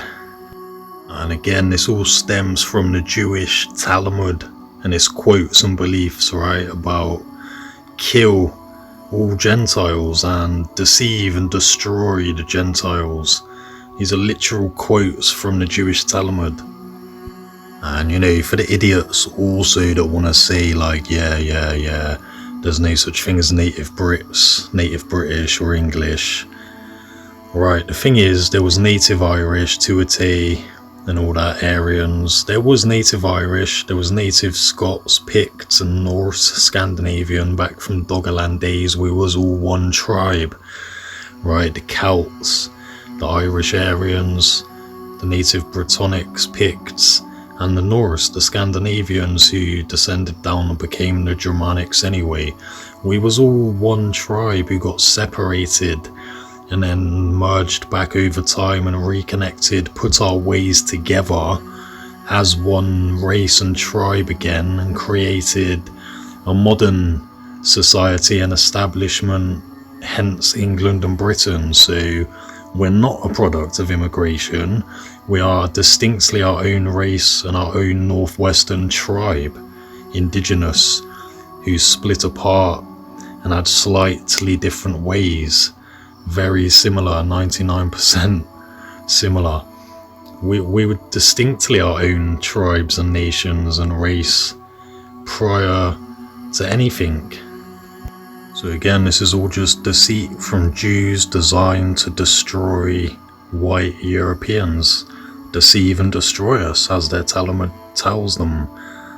Don't listen to any of this nonsense. We are indigenous to our lands, not the religions or anyone else. And then even when people want to say like, yeah, but the Irish and the Vikings and the British had fights over time, so what? We were the same race and the same tribe, and most of those were just like family feuds anyway, falling out over stuff, and people having a lot of power and influence and big families and certain people wanting this way to be above that way. We're entitled to our own discussions, our own arguments, our own betterment of ways among our own tribe and race. It's not up to anyone else to come in and tell us what to do like religions and other foreigners did. That's up to us to decide. You know, it's our native homeland, the white Northern European, the Northwestern tribe. We split into separate little tribes, but we're a greater tribe connected or reconnected. It's our homeland, it's our continent. We have our say, we've had our disagreements, and we've had our reconnections. And anyway, when we get to the root of it, most of those disagreements and falling outs between Europeans was down to when Jewish religions came into the south of Europe, in Greece and Italy, and then they wanted to bring them up north. And most of us didn't want our own roots and cultures and languages and people destroyed for Middle Eastern Abrahamism that wasn't even native to us or our lands, and that wanted to come here, destroy our ways, our people, and replace us and build over our sites and deceive and destroy us, simply enough. Same with the Vikings. There's a reason they didn't really want the religious establishment coming here. There's a reason they tried to have a reconquest and resurgence of said pagan ways throughout Europe, going against the Jewish foreign church in the north of Europe that was not native to our homelands and that was deceiving and destroying our people.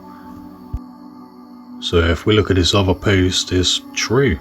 European success was directly correlated to how hard we worship the Olympians, pagans, our roots, our own ancestors.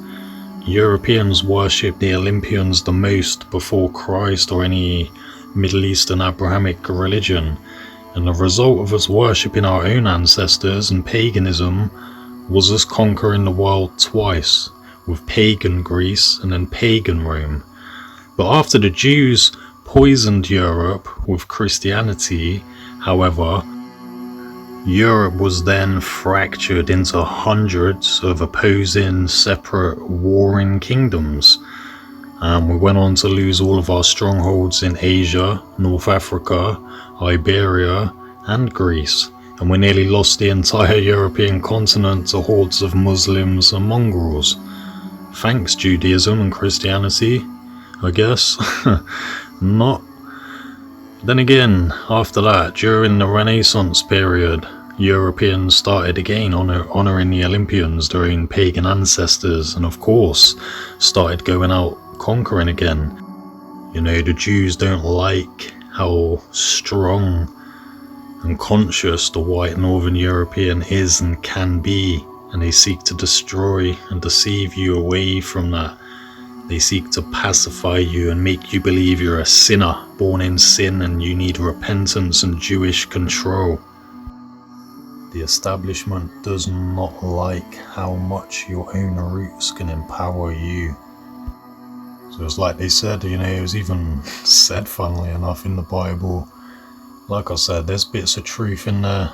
A lot of it's been twisted and made allegorical and deceived over time, but there is part truths in it, like anything.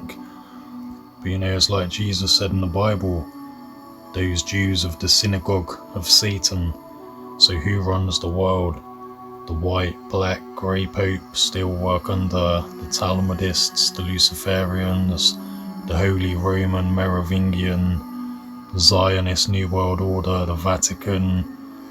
All of these establishments that are just sent to Europe to deceive and destroy our people, retain control over us for a while, profit from us for a while, slowly over the generations try and erase us and replace us.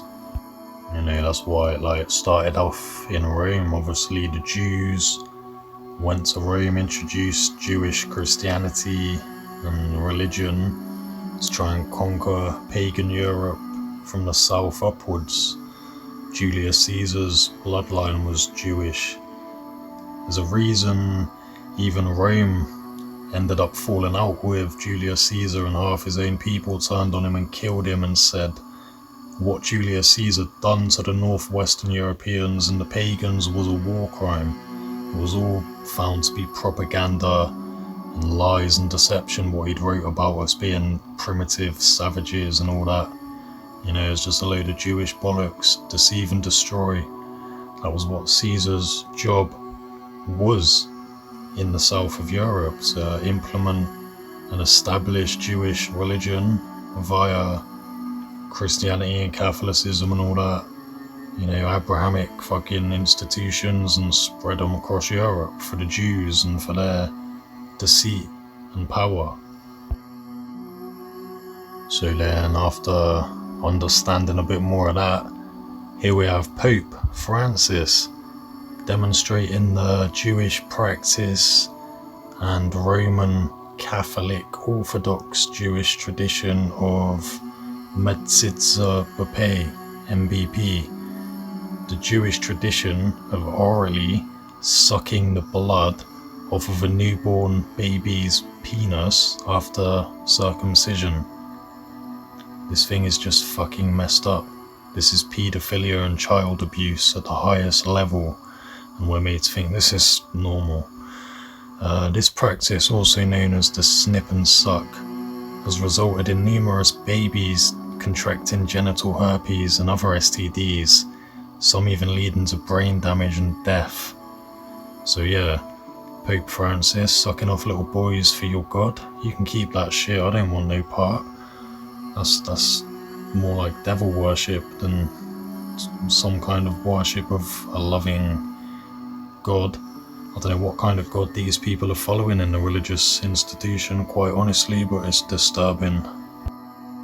So yeah, these are God's so-called chosen people, these Jews who so say should have providence and power and authority over all of us and our establishments and the world. It's insane, right? I mean, some straight up kind of devil worship going on. I mean, you're looking at that oral circumcision thing there. Since 2000 alone, there's been 24 known cases of infant herpes linked to this Jewish circumcision, leading to deaths and brain damage. 4 New York babies get herpes from Jewish circumcision right in the past 6 months.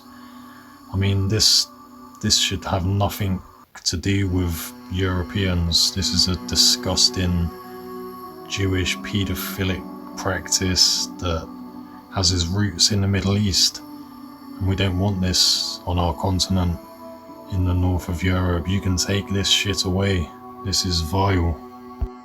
Honestly, it's disturbing, it's satanic, it's paedophilic, and it's fucking wrong. And anyone who supports this is just fucked in the head. So maybe after understanding a little more into that, you might start to see why the world's so fucked, so degenerate and in such a state, because of the people in charge of the establishments and the kind of people that they are, and the kind of degenerate, low vibrational, negative, evil, disturbing, vile, disgusting stuff that they seem to worship and want. I honestly, humanly ask, what on earth is wrong with these people? And honestly, just ask yourself, what kind of a God does the religious Abrahamic institution actually follow? When you start reading it all, let's have a look. God, the original baby killer. So yeah, this Jewish religious God within the Bible and whatnot. Let's look at some verses there. Samuel 15:3.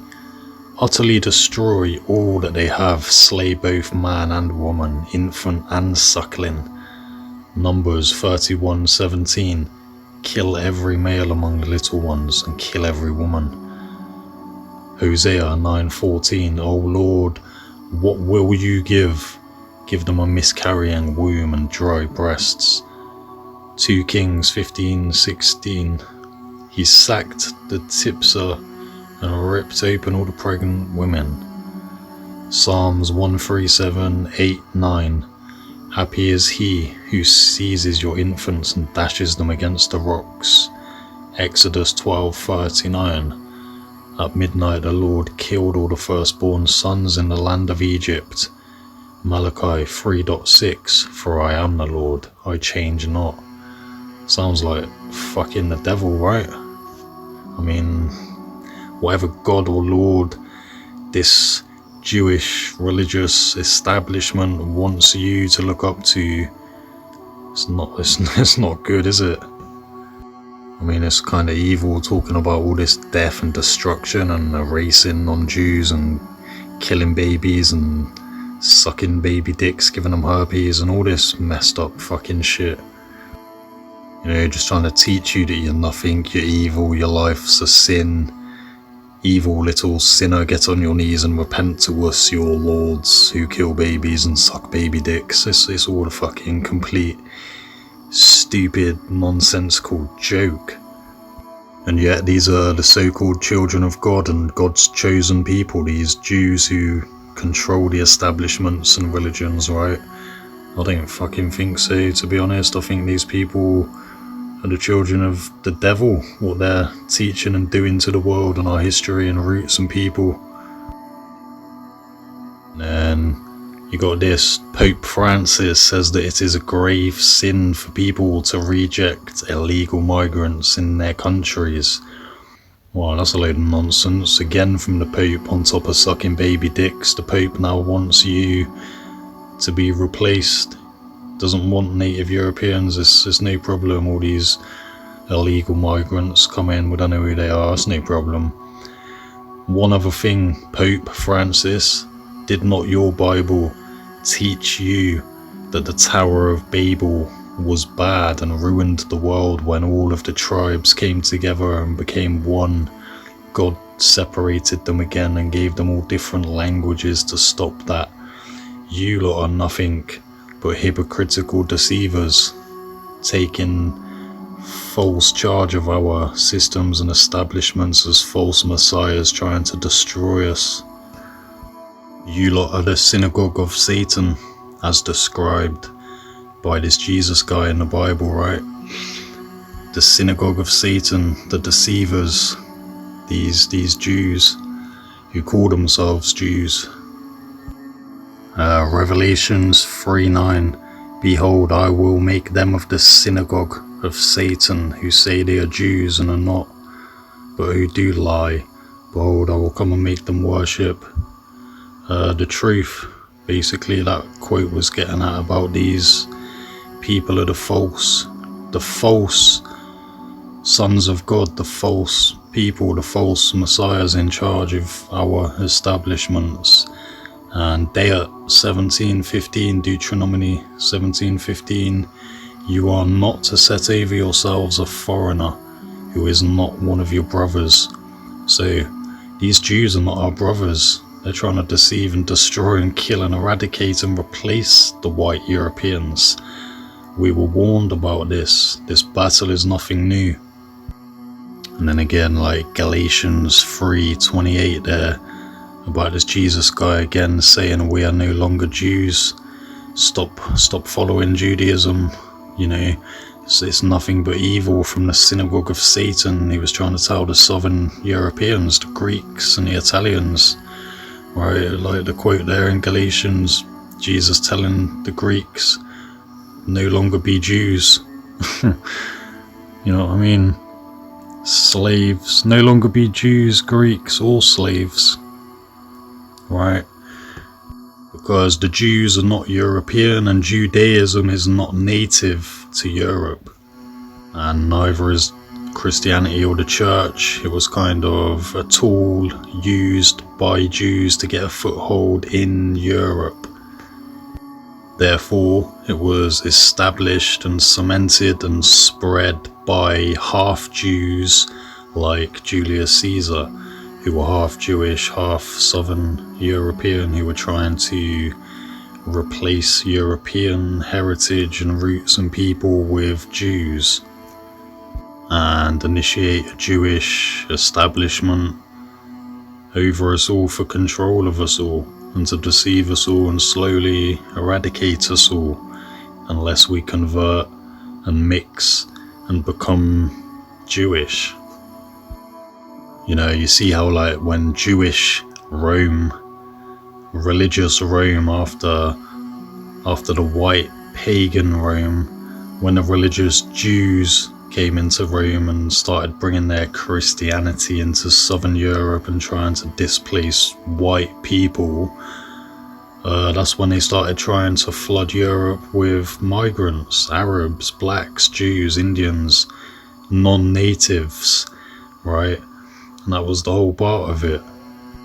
They was trying to recreate and restart the Tower of Babel again and eradicate the real God's chosen, the white Northern European. And when you start studying that, it's the Jews and Rome, really, and the Jews that also then went into Egypt and did the same as they did Southern Europe there. I'm going to get into all that.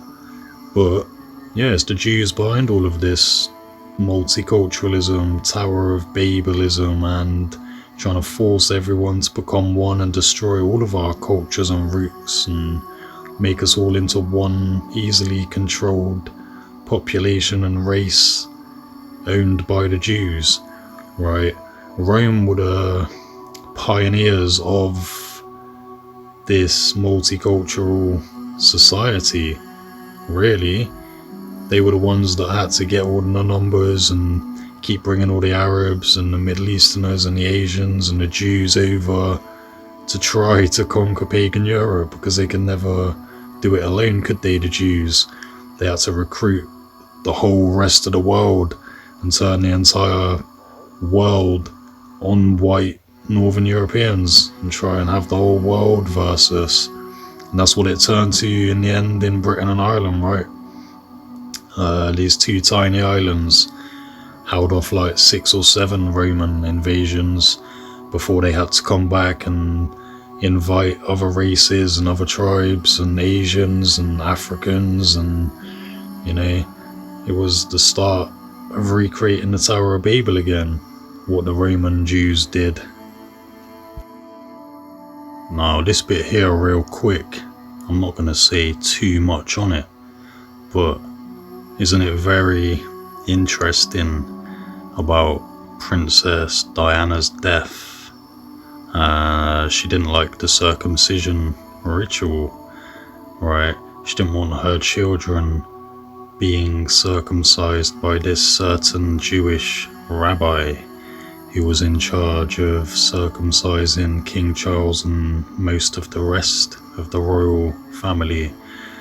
So yeah, makes you wonder there a little with Diana's death, right? What were the real circumstances and why she disliked this Jewish oral circumcision paedophilic practice, right?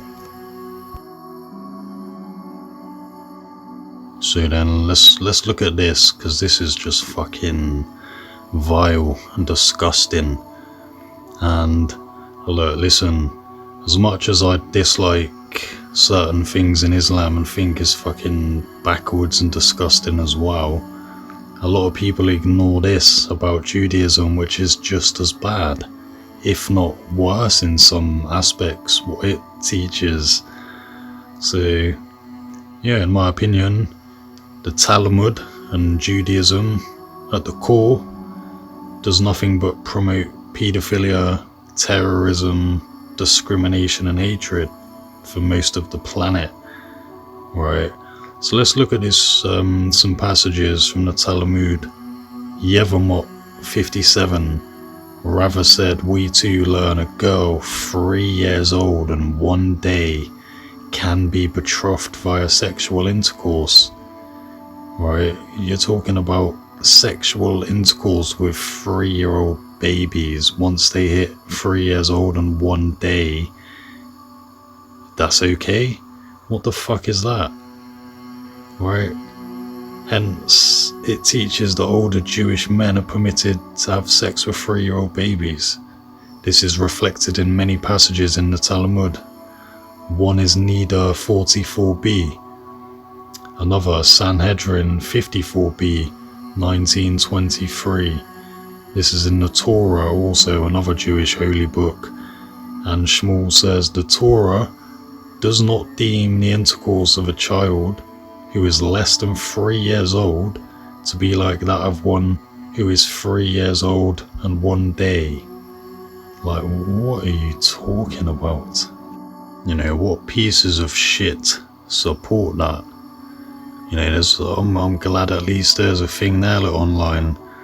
Some actual Jewish person came out talking about this and how it's wrong, as they fucking should. So it says there, look, as a Jew, do you reject the anti-Torah teachings in the Talmud? As a Jewish person, do you reject the anti-Torah teachings in the Talmud, such as permitting a grown man to have sexual relations with a 3-year-old? Like, a lot of Jews seem to think this is completely normal. Most of them, you're looking at the majority of Jews, think that that's fucking normal behaviour. All this shit is fucking mentally disturbing and sick. Does Judaism promote child sex? Well, yeah, it's telling you in the Talmud and the Torah, both of their holy books, Jews can have sex with infants who are 3 years old and 1 day. And then all this there about the bar mitzvah, b'pei, oral circumcision of baby dicks and sucking the blood off fresh oral circumcisions on newborn babies. Like, what is all this shit? Do you know what I mean? You start to get an understanding of why it's disliked and why Europeans have disliked it, why certain people dislike it, and why it's got nothing to do with us. This isn't our values. This isn't correct. This isn't holy or righteous, any of this. This is disturbing and mentally ill and paedophilic. Just absolutely none of it's fucking normal, is it? And these are supposedly God's chosen people, these Jews. who want all white people erased and eradicated and believe that we're non-human animals made in human form to serve Jews night and day, and that they can just come here and suck baby dicks and fuck children and look at us as non-human, but we're the problem. If we notice how this is wrong and talk out about it, we're the problem somehow. You know, you start to notice all this Jewish behaviour in all of them. Trump, Elon Musk, the Pope, all of them, right? I mean, even there, Elon Musk saying, yep, I'm pretty much Jewish, went to Hebrew school, grew up around all Jews, I'm aspirationally a Jew. Donald Trump's just converted to Judaism and wants to vax us all. Elon wants to put brain chips in us all. You know, all the stuff with Trump and children. Trump's lawyer, Cohen, Jewish. Hey, Ellen DeGenerate, why does your set look exactly like Epstein Island? Why did you leave the US? Hey Epstein, you was Jewish, wasn't you? Epstein and his disgraced fellow Jews. Just all starts to connect on it and make a bit more sense eventually. And then Donald Trump has a few quotes, doesn't he, saying about let's give the death penalty to people who talk bad about the Jews, and that's a bit mental. Eminem, another Jew. Oh, Eminem, I'm so embarrassed of being white that I want to kill myself. Did your Jewish manager make you say that, Eminem? Eminem now criticizes non-mask wearers. Eminem with Epstein's child pimp, Rachel Chandler. What's going on there? Eminem's great-great-granddad, Jewish occult bloodline, Samuel Liddell McGregor Mathers, who taught Aleister Crowley. Wow, it's just all a big circle, ain't it, with these people and their evil ways and their synagogue of Satanry and their deceitful establishments and Jewish Freemasonry. Just a big club of disgraceful freaks. Even the Krays, right, half Jews. They was good friends with Lord Boothby. He was good friends with like all the Jimmy Savile. These are all paedophiles, well-known pedos, the Krays and their paedophile ring, supplying Lord Boothby and the elite. And then bottom left there we have King Charles implementing communism in the UK in 1992 under the watch of Klaus Schwab, a Rothschild, who is the leader of the WEF, the World Economic Forum.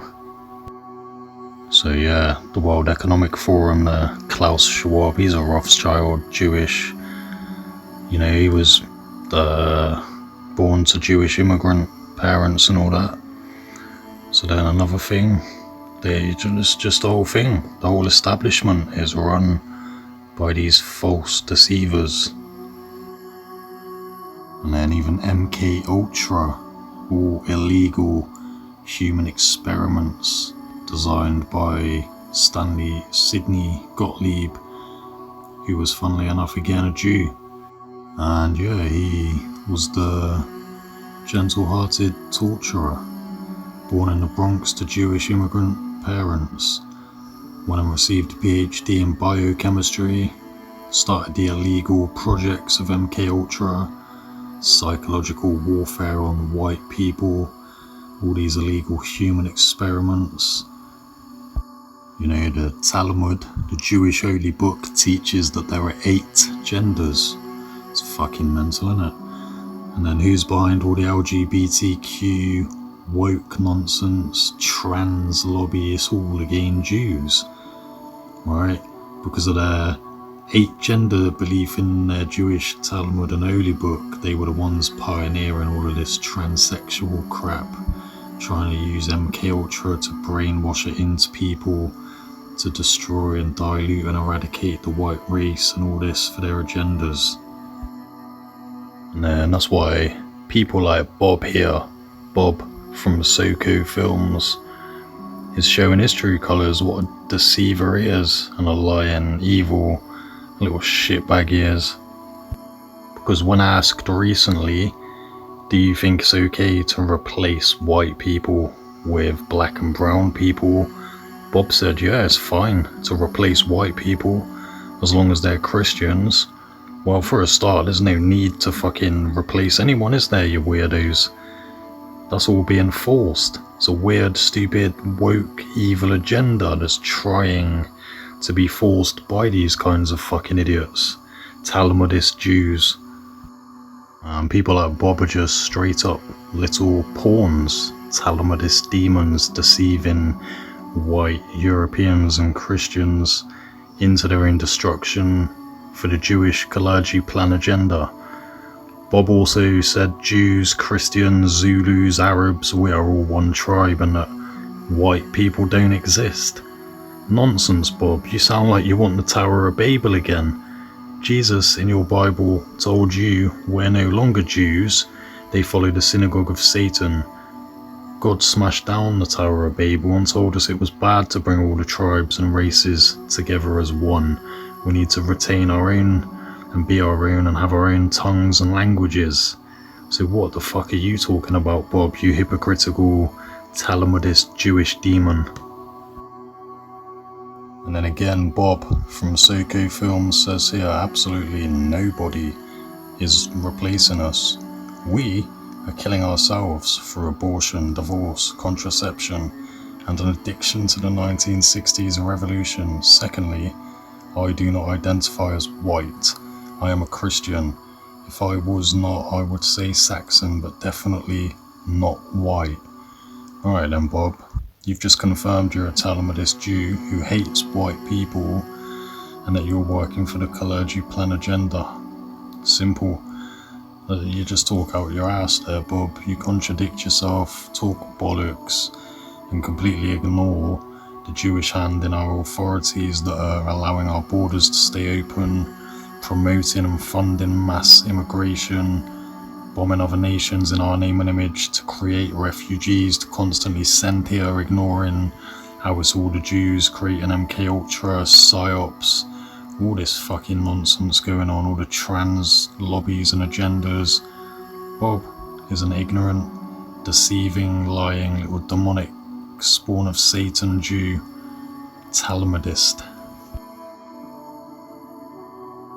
And then here we go again from Bob, a load of bollocks. He's sprouting off about the concept of the white race doesn't exist, it's unheard of, blah blah, go read your history. There's no such thing as the white race or a common white race. It's modernist heresy. We are Christians, whether Saxon, Celtic, Zulu, Berber, Persian or Jew, one people. Bollocks, Bob. Contradicted yourself again. So now you're saying that we are Christians, whether Saxon. You just in your last thing said Saxons are not Christians because they're white. What the fuck are you talking about, Bob? You're actually smoking crack, mate. Also, Bob, your Bible told you the Tower of Babel was bad and evil when all of the races and tribes came together as one. It ruined the world, and God separated the tribes again to retain their own ways and languages. So Bob, stop preaching Jewish Talmudist crap to confuse Christians and white Europeans specifically into supporting your fucking Jewish Tower of Babel bullshit globalism, mate. You little fucking weirdo. You're a little puppet, Bob, for the Kalergi plan agenda. I see right through what you are. You're an evil little deceiving, lying pawn with the Jews' fingers up your ass.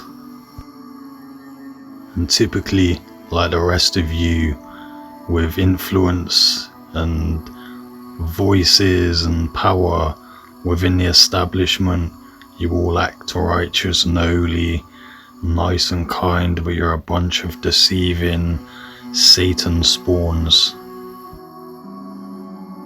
And there's people like Bob here now that are making me grow very, very tired of the majority of Christians, because they've got idiots like him influencing and brainwashing them for Jewish Kalergi agendas. Like I said, it's all just a foreign establishment put here to deceive and destroy us. It's frustrating how half of these Christians don't see that or understand it. It's like trying to explain string theory to a newborn baby, showing them these truths. So actually, let's show you from their own point of view. Let's show you what these Jews themselves say and how they deceive us and make us believe they're on our side when they really have agendas to put us down and try and get rid of us with certain idols that you look up to. I'm told that it's not only the Nazis who killed Jews, but all Germans killed them. And not only all Germans, all Christians wanted Jews to be killed. So the narrative is going to change to include everyone. Everyone who's not Jewish living in Western society is somehow going to be implicated in this. Who then are the good people? The good people are those who suffer with the Jews. Blacks, homosexuals, right? All these other groups. And not only that, but Hitler, according to this myth, went around killing homosexuals as thoroughly as he killed Jews. Lesbians, of course, I don't think there's a single example of a lesbian killed by the Nazis, but a monument in Berlin, the lesbians were killed by Hitler. So you do is you include all these preferred victim groups, and Jews see them as their allies in a common struggle against Nazism, which is linked to fascism, which is linked to the right, and which is finally linked to white Christian society. Right? It's all very simple. Well, you're a stupid Jew. You're a Jew. Shut your goddamn Jew mouth. Good job, Jew.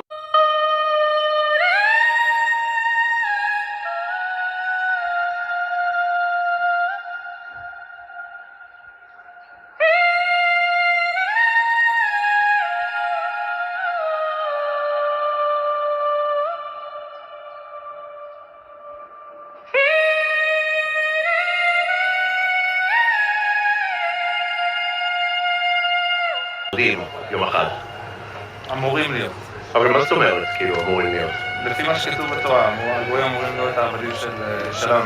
אוקיי. אני חושב שביאת המשיח יהיה מלחמה מאוד מאוד גדולה, ובסופו של דבר, הגויים יהיו עבדים של היהודים במשך תקופה, ואחרי זה העולם יחזור כאילו, יהודי אמור להיות 800 יהודים. Orthodox Jews spit toward Christians carrying a cross in occupied East Jerusalem this week, an act of religious hatred, igniting a scandal in Israel and beyond. Other videos, also widely seen on social media, show Jews spitting to help us wipe out the white race. My Zionist handlers have not paid me to say this. Shalom, shalom everybody. If you could just please send a kind donation to TR News to help us wipe out the white race. What does a Zionist mean? It means Israel first. Yeah. Okay. Especially the last clip there with Tommy A. Dirty little Talmudist Zionist Jew himself who wants to get rid of us, deceive our people, lead them into their own ignorance, trying to make us blame everyone else but the Jews who caused it all. It's what they do. It's what Mr. Marx, Karl Marx, said, the father of communism, who happened to be a Jew too. What did he say? Accuse your enemy of what you do as you were doing it to create confusion whilst you do it. It's exactly what these Jews do. They accuse us of doing all this and that and being this and that, being the problems, when it's them that's the problem. They're accusing us of being the problem to try and get rid of us and take the blame away from them, make us fight everyone else, whilst we all ignore their hand that caused it all, these Talmudist Jews at the top.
was any other country, any other peoples, they'd be burning down the homes and chucking them out the country. But because white people are so tolerant, so far all we've done is demos, but that will come to an end, and I assure you. And we don't involve ourselves in gratuitous violence and terrorism. We're white people. We desolate continents, we wipe out civilizations and restart world wars. So far we've been tolerant, but you wait until that tolerance is gone. When the Anglo-Saxon no longer wishes to tolerate the rape, robbing and extortion and theft of our identity. How you refugee? Who you refugee? You're a refugee? No, you're fucking not. I said, no, you're not a refugee. And one day, and every day, they'll get you and beat you one day, right? Look at these eyes are the same eyes that's going to get you. These eyes are the same eyes that's going to. We are freedom fighters. And look at them. Yeah.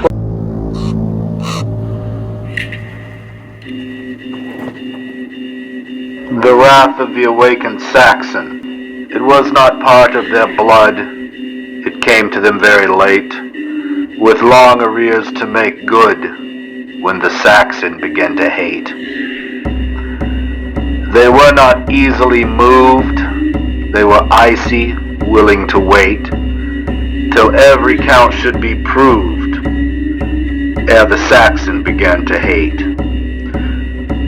Their voices were even and low, their eyes were level and straight. There was neither sign nor show when the Saxon began to hate. It was not preached to the crowd, it was not taught by the state. No man spoke it aloud when the Saxon began to hate. It was not suddenly bred, it will not swiftly abate.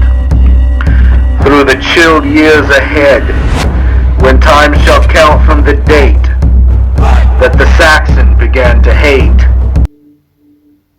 And for those who say and talk and think like we no longer have a foot left to stand on, I tell you that we do, and we always will have.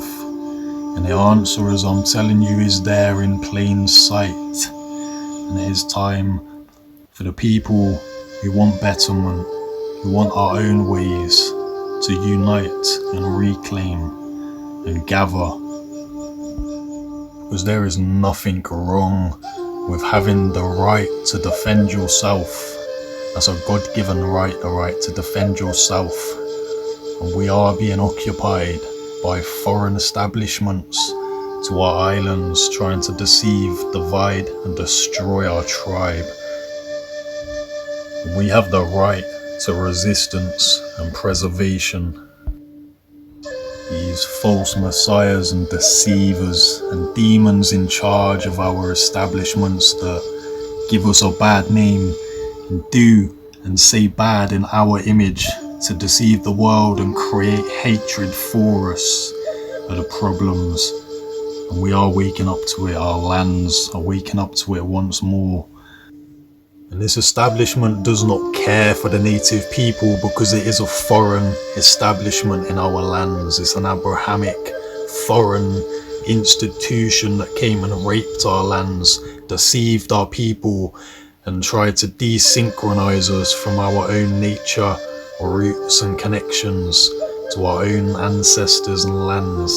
They don't want you having full consciousness. They want your freedoms taken away. They don't care about you. They never truly have. That's why they build villages and certain religious establishments and buildings over our ancient prehistoric holy sites. They don't care for our history. They don't care for our own languages, our own ways, our own people, our own DNA. They just want us erased and gone and replaced.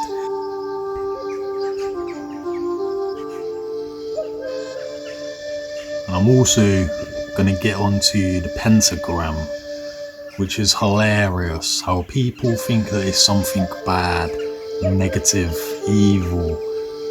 I mean, after showing you what I'm going to show you and explaining, I think if you're one of those people who have thought like that, like the pentagram is bad, you're going to feel kind of stupid.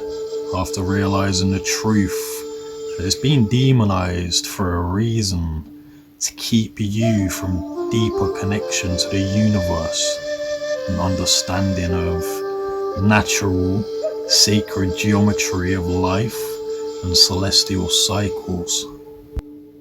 Inherently, if you believe the pentagram is evil, then you believe that you yourself are evil, because the human body is a pentagram. They have deceived and demonized your own nature, because the symbology has so much meaning, so much power to your conscious mind once you start becoming aware of geometry, dimension, higher ascension, and seeing past the deception that the establishment has put there to confuse you, to make you think it's bad, to keep you from looking at life from a higher perspective and understanding deeper connections within all of existence. And thousands of years before any religion, our own ancestors had a very, very deep understanding of existence, astronomy, all of it, geometry. The geometry was the maths of the universe. It's why we replicated the geometry of the universe into our ancient sites, which acted as clocks and calendars, perfectly aligned and in sync with the celestial cycles of the stars and the sun and the moon, all of it. God's geometry of the universe was replicated as above, so below. The reindeer's face is also a pentagram. They deceived you into thinking it was some evil Baphomet, but it's the same geometry as us sat meditating or standing as a 5-star point. And it's the exact same geometry as Venus's celestial cycle over 8 years, 8 being the eternal, 8 infinite. The symbol of eternity is the pentagram in which Venus cycles in. We replicated the cycle of Venus, the geometry of the reindeer's face, the geometry of the human body stood in a 5-star point, all sat meditating. There is so much connected via the pentagram. The lunation triangle is just the tip of the pentagram. It's a multiplication of lunation triangles, the pentagram. It really was nothing bad, it was just the harmony of nature. God's geometry, geometric orderly design. God, G-O-D, geometric orderly design. Everything in the universe runs on some form of geometry, maths, predating matter. Matter follows the geometry of the universe, the energy of it. You, yourself, are a pentagram. It's nothing evil. You've been deceived. And the Satanists are just a bunch of lost, deluded idiots and fools who fall for the propaganda and the deceit which the religious institutions put out via their propaganda to deceive and destroy us, make us hated, make us hate our own roots and symbology and spirituality and connection to God and nature. They deceived and demonized it.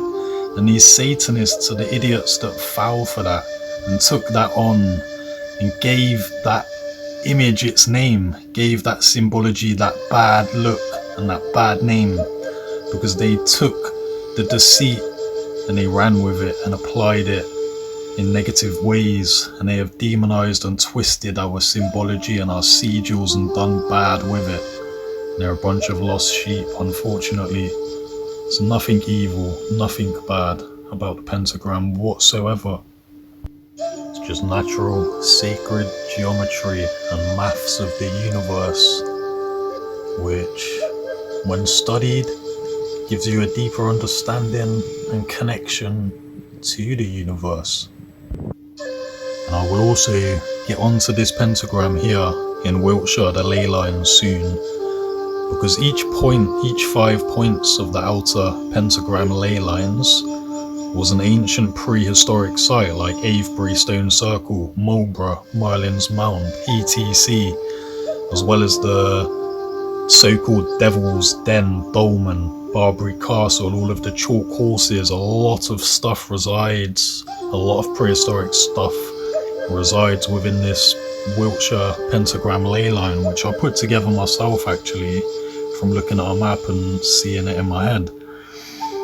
But the centre of the pentagram, right in the centre of the yellow cross, used to be Elan's Dune, a place called Elendune, Elan's Dune, our goddess Elan, and her tomb was there, the tomb of Elan, Elan's Dune, and it later had a church built over it which became the Church of St. Helen on top of Elan's Dune. You see, Elan and Kalnunos were our masculine and feminine god and goddesses of the Celtic Southwest, in harmony as should be. We have been deceived into hating ourselves, our own nature, our own consciousness, our own ancestors, our own DNA, our own wisdom, and our own understanding of the universe and God.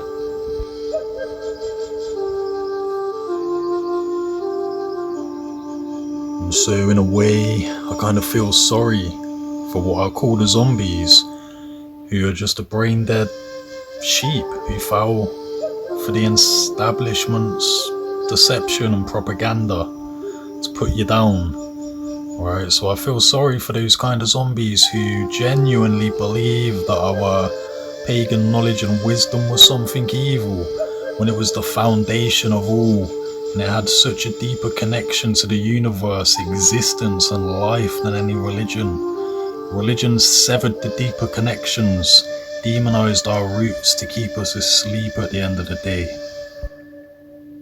And you know, the lunation triangle was a calendar clock replicated into our sites, sun, earth, moon, as well as the Pleiades lunar triangle. The lunation triangle, as I said, is just the tip of the pentagram. The pentagram is a multiplication of the lunation triangle. There's a reason our ancestors were looked at as the enlightened, the astronomers, the ascended teachers. So the alignment of all celestial, human, animal. The geometry was built into our ancient sites, aligned with the universe and its planetary cycles. Your body is your temple, the meditation position alignment of the pentagram, the alignment with the celestial cycle of Venus over 8 years and the Mars crown of victory, the reindeer having the same facial geometry. It's all just a mathematical, sacred, geometrical language of the universe. Once you start understanding it, you have a key to start looking at existence from a higher awareness. So, what's evil about the pentagram? Nothing. Maybe, actually, what is evil is how our own history, roots, and how our own very deep understanding of existence in the universe got destroyed by religious establishments who invaded for a corrupted system and built over our sites to try and conquer and erase us.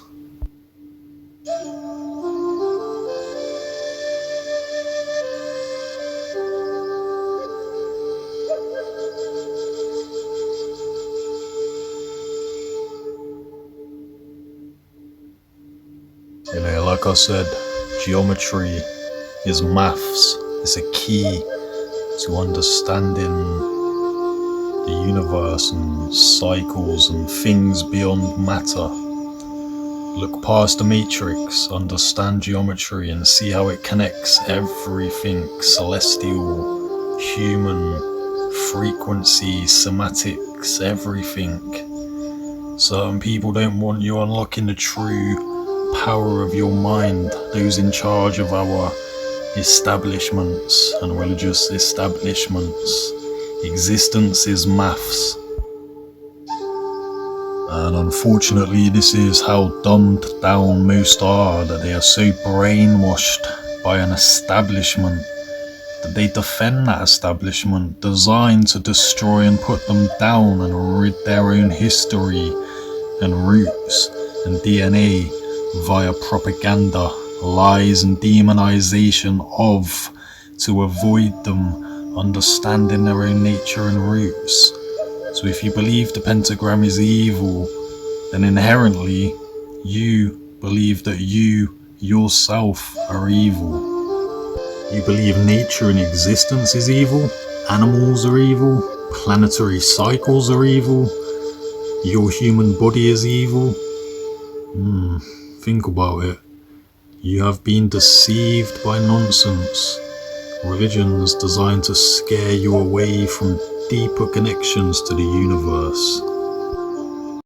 So it's like here where people will see a pentagram and they'll ask, oh, is that Satanism?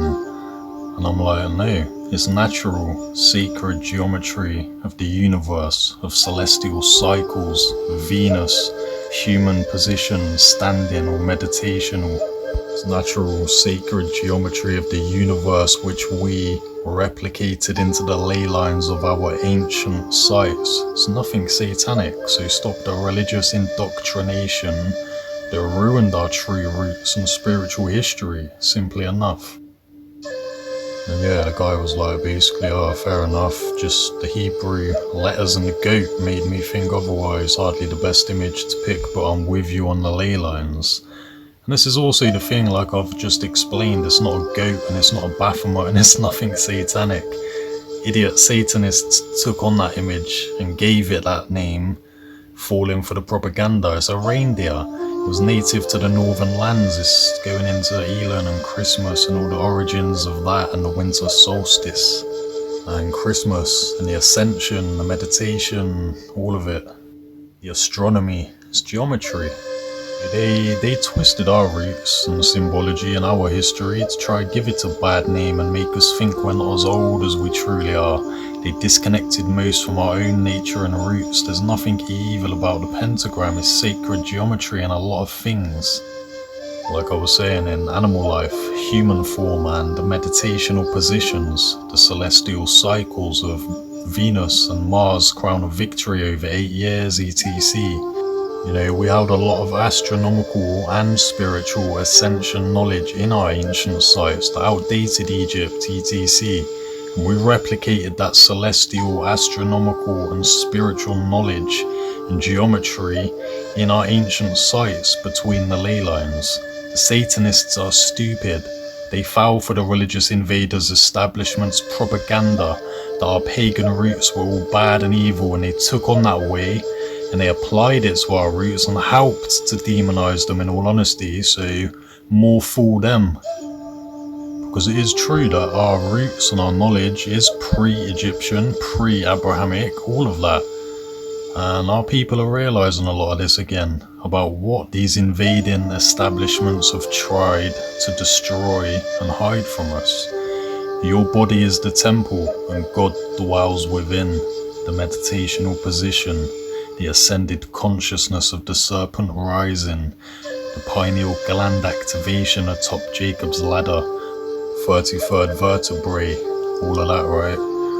The ley lines of the holy site, the geometry of the meditational positions, the pentagram, the sacred secretion cycle, the Venus 8-year cycle, etc. So much has been distorted for the reason they don't want us truly awakening.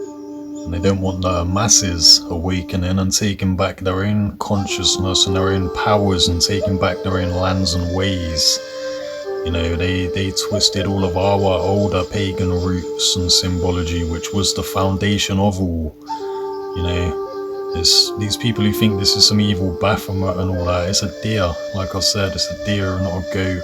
And it's to do with the pentagram, facial geometry of it having the same position of us, as us, in the meditational position, the same As the cycle of Venus over 8 years, the eternal flow, the flower of life, the Venus arose. There's nothing bad about any of it. People who think that are foul for the deceit of the false messiahs in power of the establishment via their religious rule and banking cartels. You know, it's just the 5 points, natural geometry, like 5 fingers on your hand.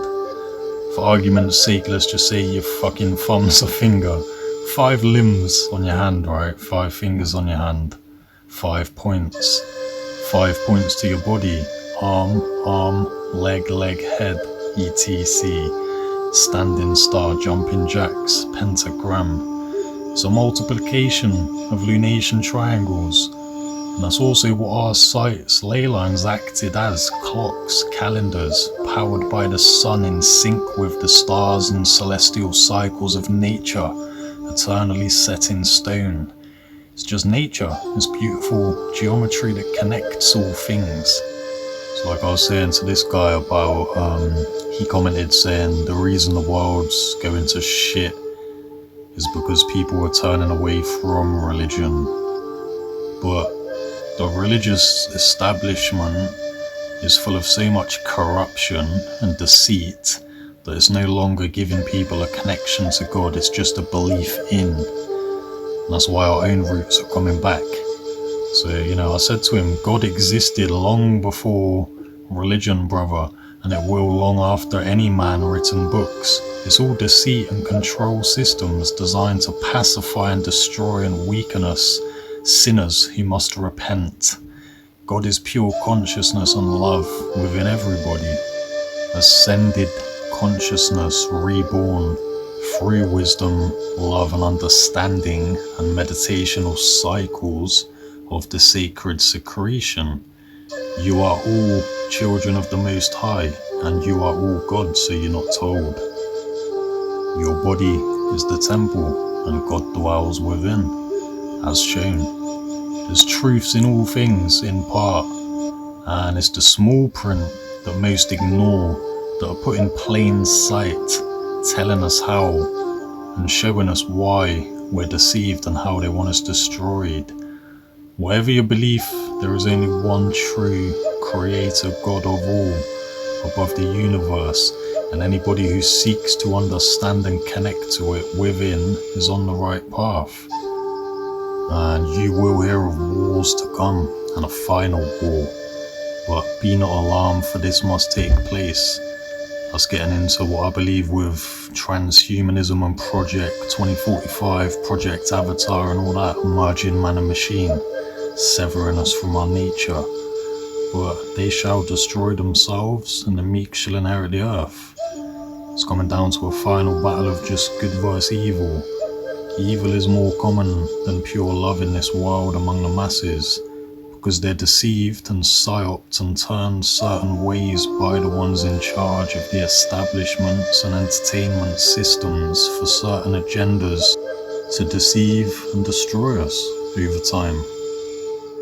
But we can't know good without bad, so when things start getting so bad that we realise we want better, it's all just a cycle. The world has to be destroyed in order to build a new one. The deceit of this establishment has to be teared down in order to build a better one, and a clearer one, and a more positive one for the world.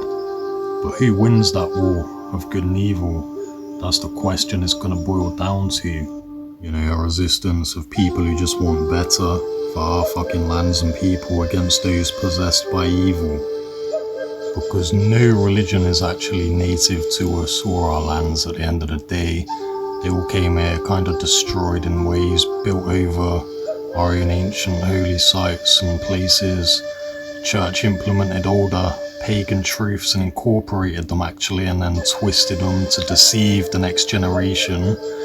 But with that being said, the way the world stands, if people had to choose between one of the three, I would say, yeah, you know, Christianity is the better option over Judaism or Islam for society, but it would need to be reformed and given back its true essence and pagan roots and nature and real truths. Like I'm trying to say, I don't dislike the followers of Christ. I dislike the corrupted establishment and the deceivers and false messiahs in charge of the establishments. Because at the end of the day, Jesus was an allegory to all male humans. The baptism of self, the serpent rising, the semen retention, meditation cycle, sacred secretion. Hence Jesus dying at 33, being reborn and giving sight to the blind, representing the 33rd vertebrae of the spine, Jacob's ladder, and the 12 cranial nerves atop the 12 disciples, where the pineal gland is awoken via the DMT created atop the 33rd vertebrae, the Christos, ascended elixir of life within, was all an allegory to you, your biology and consciousness and your human body and your connection to nature and the universe and celestial cycles over certain lengths of time, as well as it being an astronomical calendar to the 12 celestial bodies, the 12 cranial nerves, as above so below, the connections in everything. So again, what I can do, you can do. Your body is the temple and God dwells within. You are all children of the Most High and you are all gods, as quoted.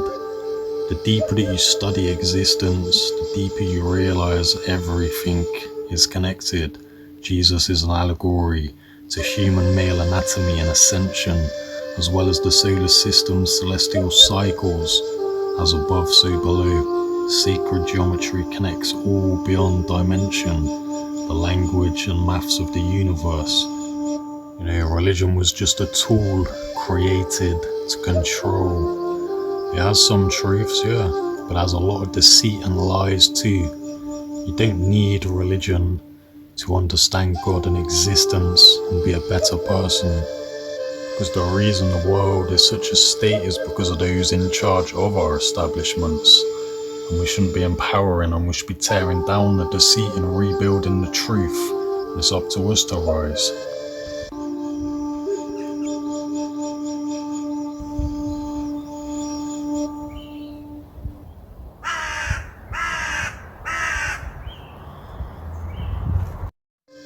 And I guess that will bring me on to the part of the video with the religious establishment's corruption and the deception and deceit, which I dislike, which is designed to destroy our people, our tribes and our nation.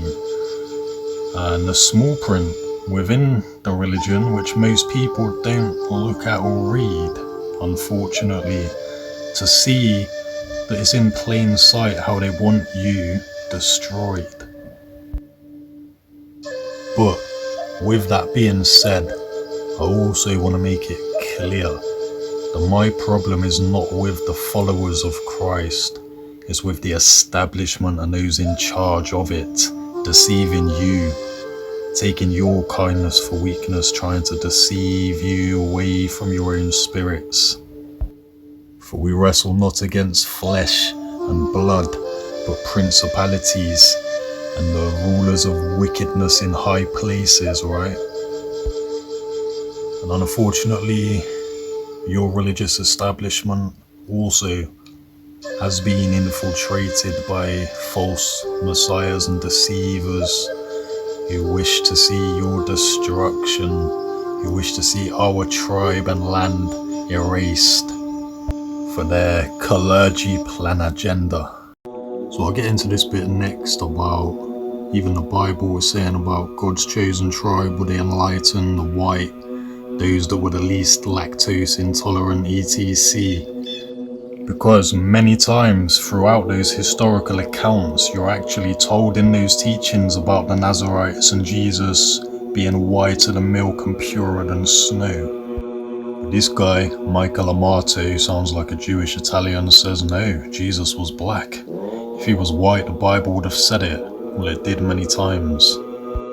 So, my reply, white Northmen descended from the heavens north and descended down on North Africa and the Middle East.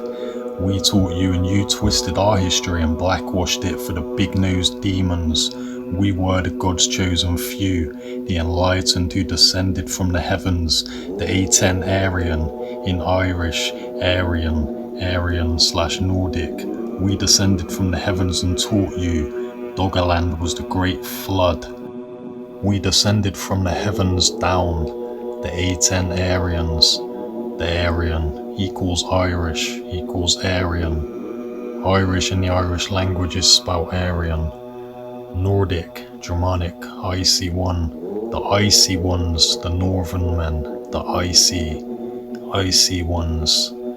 We are the God's chosen who descended down from the heavens. We are the so-called aliens that went and mixed with the monkeys in that theory that some perpetuate, if you're looking at it allegorically, right?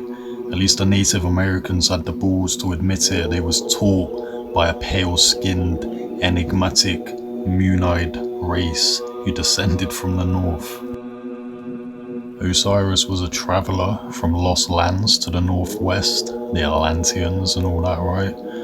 Osiris, the son of vision and wisdom in Irish. Osiris was Irish. The first Egyptians were Irish and Nordic.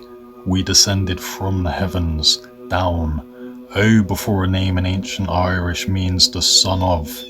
Osiris. Osiris. Osiris. The son of wisdom and vision when broken down in Older Irish. We descended from the great northly heavens. Egyptian, a traveller, a gypsy, a nomad. Egyptian, Doggerland, the great flood in the north, pushed us south. Even Osiris told you the first Egyptians came from lost lands to the west. What's west and slightly north? It's all the flooded lands of Ireland, Britain, Doggerland, Iceland, which once connected us to the north of America and Scandinavia. Stop twisting our history for big noses, bullshit establishments and other fucking woke nonsense. We descended from the heavens north. We held all the knowledge in the north before any other pyramid on earth.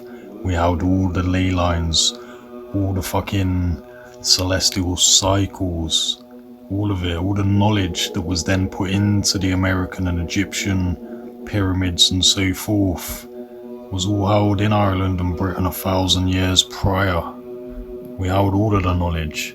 We are the roots to it all. The pagan north, the shamanism.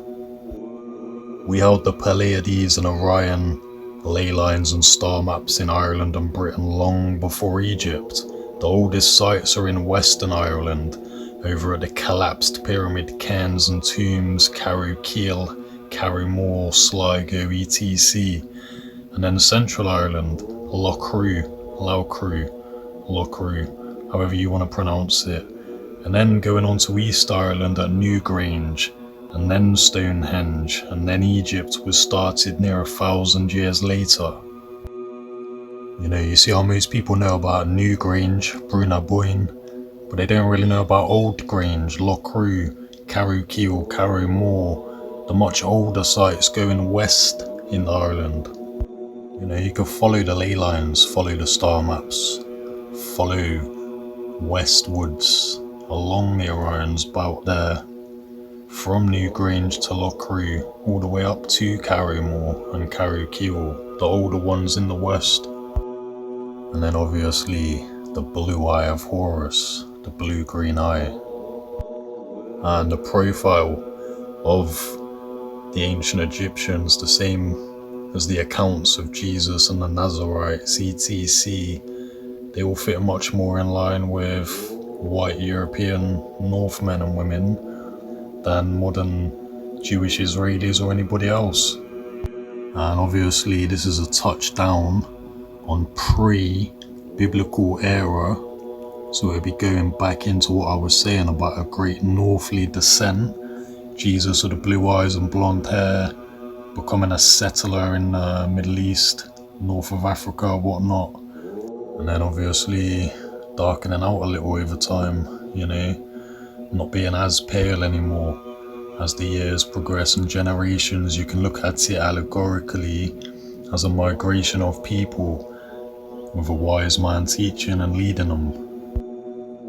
And then I was touching down as well on the hill of Uisneach, the hill of Uisneach there in central Ireland, which was saying tribal people from North America, Australia, Tibet and Egypt have made pilgrimages to this sacred site, but yet Irish people have only just become aware of its significance with the advent of guided tours over the past few years or so. The huge boulder symbolises the entire island, and beneath it the resting place of Eriu, the goddess of Ireland. You know, just another hint there that, yeah, is very well known among the ancient tribes and people that the northwest of Europe, particularly Ireland and Britain and the flooded lands around it, was a very ancient, special place. And it's saying also this is pre-Celtic, before the Celts' time and era. You're talking back in the days of the Tuatha De Danann, the first kind of tribe of Ireland, you know, Cuchulainn and all that. The Celts, you know, they're native to northwest Europe. They're more native to like the what you would call the French area and the east of Britain, south, but you know, we all merged over time, like the Aryans, the Tuatha De Danann, the Irish, the tribe of Ireland's first people. They mixed with the Celts, the Britannics, the Picts and the Norse. We was a greater connection of tribes, same race, same northwestern tribe, slightly different ways, very, very similar when you look at Dagda and Luke and Odin and Loki, very, very similar.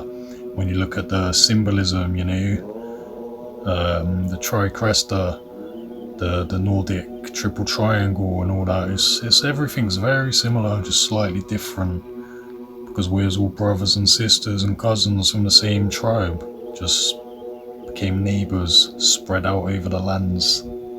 And it was the floods of Doggerland that kind of separated and divided us across the lands of the north, flooded the norths and pushed us further south, some of us who migrated down. And again, another allegory there, how the Hellenics of the southern Europeans, the southern Greeks, and that the Hellenics were derived from being descendants of Elon, the Ellen in the north, the older goddess Ellen, which had the church of Saint Helen built over the tomb of Ellen Dune, Ellen's tomb, Ellen's Dune, Ellen's resting place. The ancient North pagan shamanic goddess Ellen, Kalnunos and Ellen, you know, being the roots of the pagan knowledge of all, descending down, becoming the Hellenics. Ellen, the spot of Ellen, then having the church of Saint Helen being built over it. As you know, all the later Egyptians and religions, cults, Masons, they all corrupted and twisted original, older, ancient European, Northern, pagan, shamanic knowledge, truths, astronomy, spiritual ways, and they demonized it to keep you from it.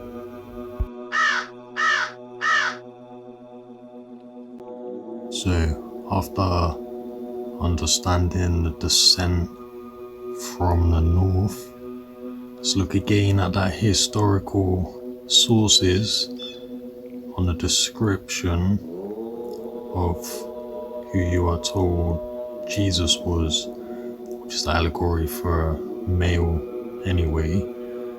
But Publius Lentulus, first-hand eyewitness, says there was tall, golden hair, grey eyes, rosy skin. Pontius Pilate, first-hand eyewitness, golden hair and beard, fair skin. Gamaliel, first-hand eyewitness, thin, golden hair, soft blue eyes.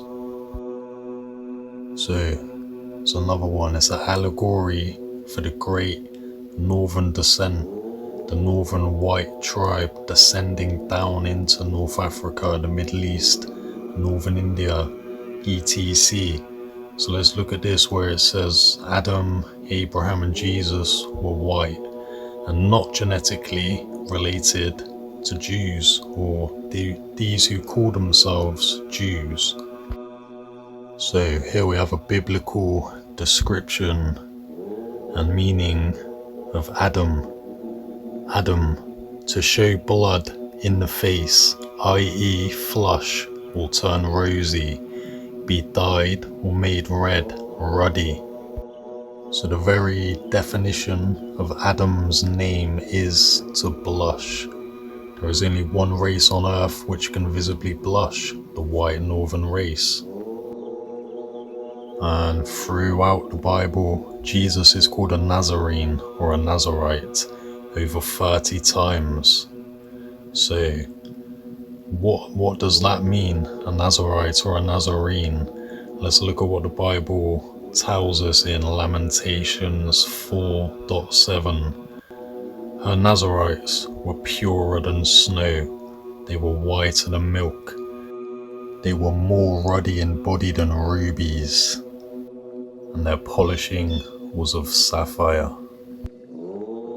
And then from other non-biblical historical true sources, like I explained with Publius Pontilus, whatever his name just was, the Publius guy who described Jesus as being white, blonde hair, blue eyes. There's plenty of other descriptions and accounts and historic accounts confirming that this Jesus guy was tall, blue-eyed, and had blonde/golden hair and pale skin, which was tanned due to the exposure as he worked in the sun. So yeah, accounts there from Publius, whatever you want to say his name, confirming that, as well as Gamaliel's interview, the letter from Pontius Pilate to Tiberius Caesar, and the carving of Jesus onto Tiberius's emerald. And then the next real interesting point is about lactose intolerance.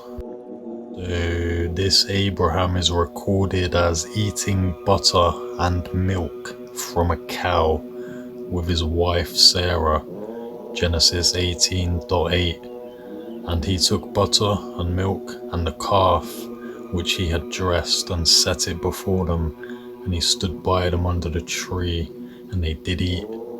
This would mean their unmixed descendants could only be lactose tolerant, meaning the Jewish people who range between 70 to 90% lactose intolerant cannot be the descendants or the unmixed descendants of this so-called Abraham, because pretty much exclusively the only race that are lactose tolerant are white Northern Europeans, Nordics and Irish Northwest Europeans, the white tribe, with white Europeans being only around 20%, 25% lactose intolerant. Meanwhile, 50 to 80% and 70 to 90% of the rest of the world are all lactose intolerant, including Southern Europeans of Greek and Hispanic and Italian origins, people from India, black people, Ashkenazi Jews, and almost 100% of people in Asia and American Indians. They're all lactose intolerant, meaning milk and dairy can kill them, is very dangerous for them. The only race pretty much en masse that can consume safely milk and dairy is the white race, the Northern Europeans. So the Bible and all of these historical accounts of the enlightened ones and God's chosen tribe are not talking of the Jews, but the white Northern Europeans actually. These Jews are imposters. who have tried to deceive their way into our place. So then, if this Abraham loved milk, and so did the 3 angels that visited him, but Jews are mostly lactose intolerant, so it makes you wonder who loves milk the most, who consumes milk the most out of all the races and tribes. Is the white northern Europeans. And there's another quote from Genesis 18:8. And when the food was ready, Abraham took some yogurt and milk and roasted the meat, and he served it to the men. So again, all of this confirmation about the sons of Adam and the true tribe of God is all pointing at the northwestern Europeans, specifically the white tribe of the northwest of Europe. And then so in the Bible, if this Yahweh, if God promised a land flowing with milk and honey to the followers of God, wouldn't these Jews and Israelites who are 70 to 90% lactose intolerant, how would that work for them? Wouldn't God just be mocking the Jews by saying that? So in that case, God is telling the Jews to go to their own demise.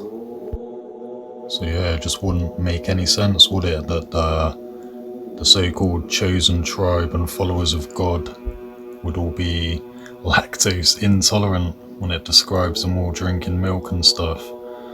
So when we're looking at statistics, lactose intolerance occurs mostly in people of African, Arab, Jewish, Greek and Italian descent.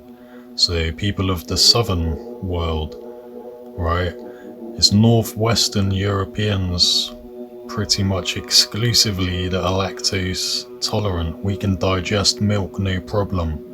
The rest of the world, for the majority of them, they can't safely digest milk. It's dangerous for them. It's very deadly for them. In some cases, there's been a lot of people die from it. A lot of known Jewish people recently actually going on holiday, dying from milk and cheese and dairy exposure. So they can't be the so-called chosen tribe of God, can they, if they can't digest milk like Abraham did and his followers? And you got more on like Jewish people's genetics being very prone to a lot of disease and illness, cancers, Crohn's disease, cystic fibrosis, Canavan disease, blood syndromes, a lot of stuff. Like, so yeah, makes you wonder why our farms are attacked so much, and yeah, why the Italian and Greek southern Europeans seem to all be lactose intolerant. It's from the Jewish influence of Rome and the religions in the south of Europe, I guess. We're a different breed. The northwestern Europeans, we are the chosen tribe as described and scientifically analysed and historically described through time. And there's a reason that these people are behind all of this propaganda and all these psyops and all this demonization and lies and deceit designed to put us down as the white race, God's chosen, because they want to eradicate us and take our place and become us, but they can't.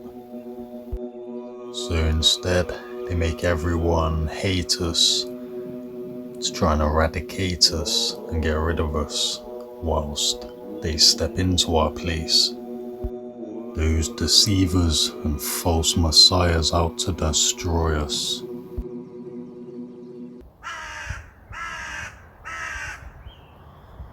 The steer is thinking with his guns. He will see what you shall become. In his eternal, in their way will fall. Before them all is beware.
halsen. Hon hade en falskeliger tunga. Herr mannelik, tror loven i vik. Var det jag bjuder så gärna? I kunden väl svara endast ja eller nej, om vi viljen eller ej.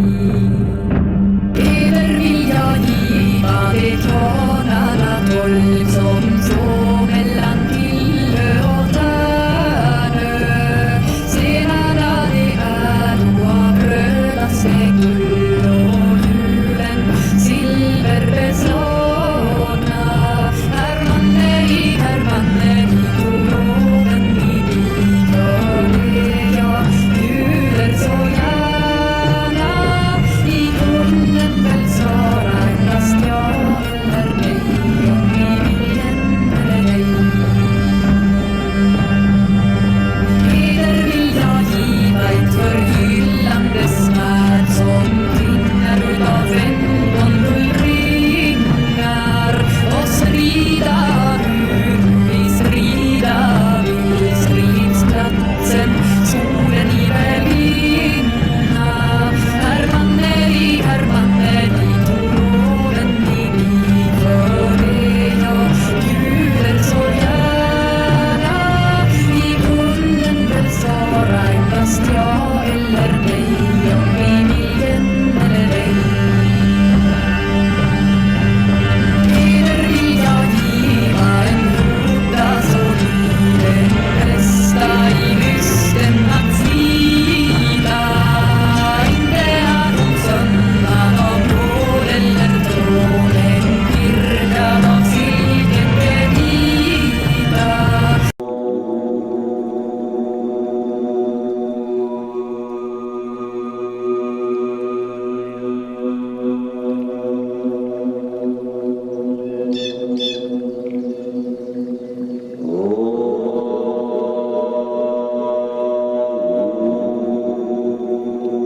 Since the technically skilled fighters couldn't even last one round with Tarzan, the organization decided to give him an equally crazy opponent.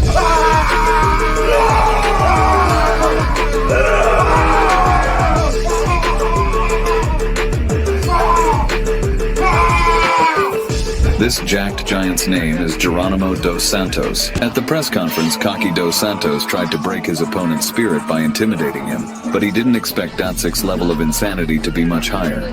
The two wild fighters were about to find out who was the most ferocious and intimidating. These mad beasts seemed equal to each other, but in the wild life, only the strongest one survives.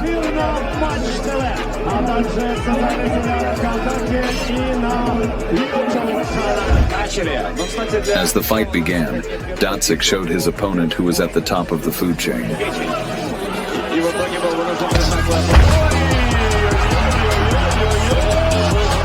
However, Dos Santos was able to get up, thinking he still had a chance to win, but Datsik quickly buried all those hopes.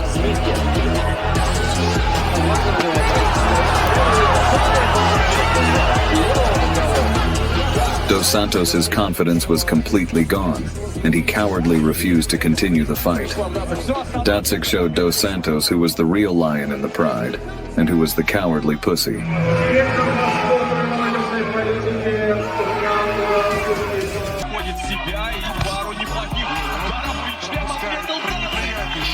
And soon he sent that rooster's body out of the ring, and his mind out of this world.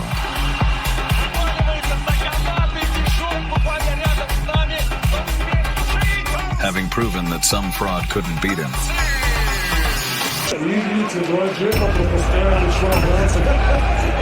Tarzan was like a wild beast that entered the ring as if on the hunt.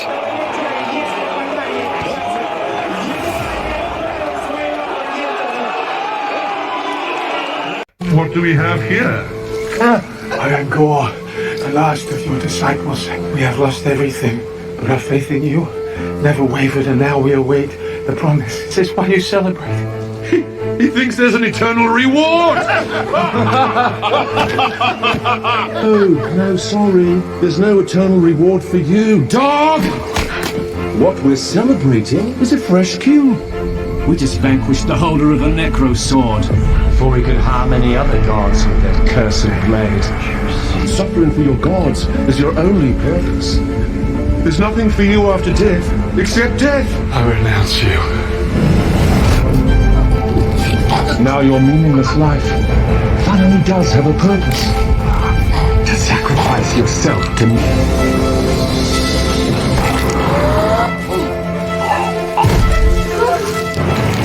All gods will die.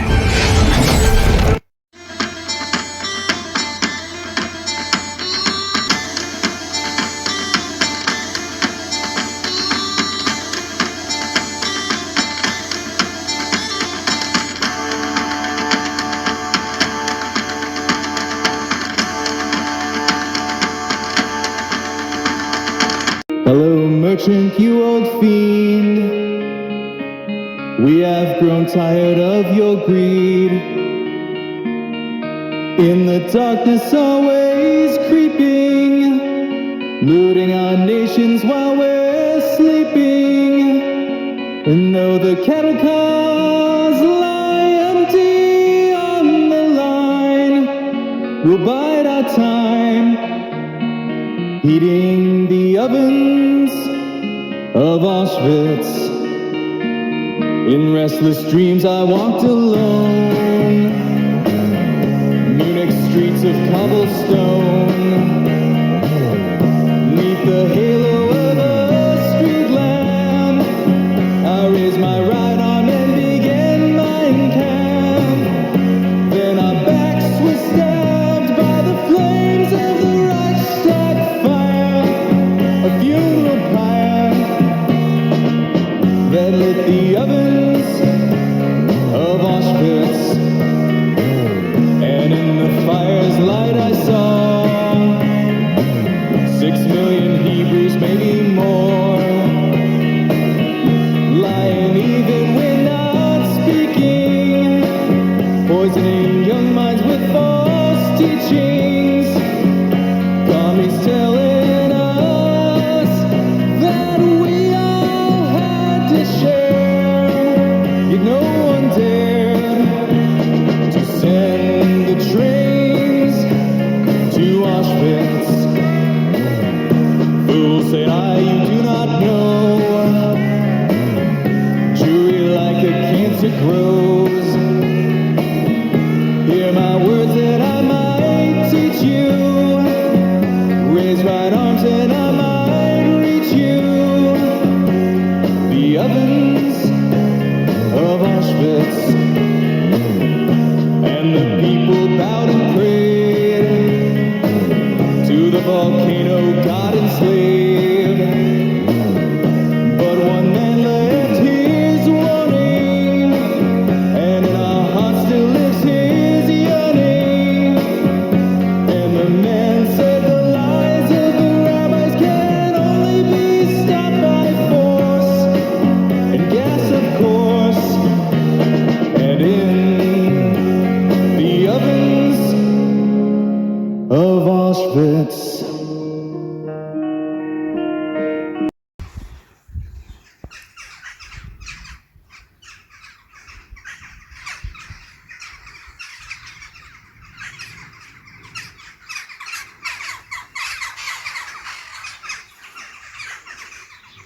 It doesn't matter if you hate Democrats, capitalists, communists, if you say I don't like the church, I don't like multiculturalism, no matter what, behind them all, in my view, were the Jews. The Jews were the ultimate power, the ultimate evil. When someday I got out and it began to rain, it has to be the fault of the Jews. That was my mindset. Well, go on home, you filthy cakes, oh, go on home. Have you got no fucking homes of your own? For 2,000 years we've stood against your Jewish Rome, and for 1,000 more the rags shall last and grow. For we're not Hebrew, Abrahamic, we're not Jewish. We're European, Celtic, Irish, Norse and Druids. Oh, how you try to burn our roots, but they will grow back through. And we will always stand and fight for what is true. Well, if you stay, little kike, so if you stay, you will never ever defeat the white race. Oh, we're sick to death of you with your deceitful evil ways. So get out of here and leave us whilst you may. Throughout the centuries we have fought to be free from this Abrahamic group of noncery. You tried to chop our own tree, but the roots they shall grow free, and our ways of old they shall return to thee. It doesn't matter if you hate Democrats, capitalists, communists, if you say I don't like the church, I don't like multiculturalism, no matter what, behind them all, in my view, were the Jews. The Jews were the ultimate power, the ultimate evil. When someday I got out and it began to rain, it has to be the fault of the Jews. That was my mindset.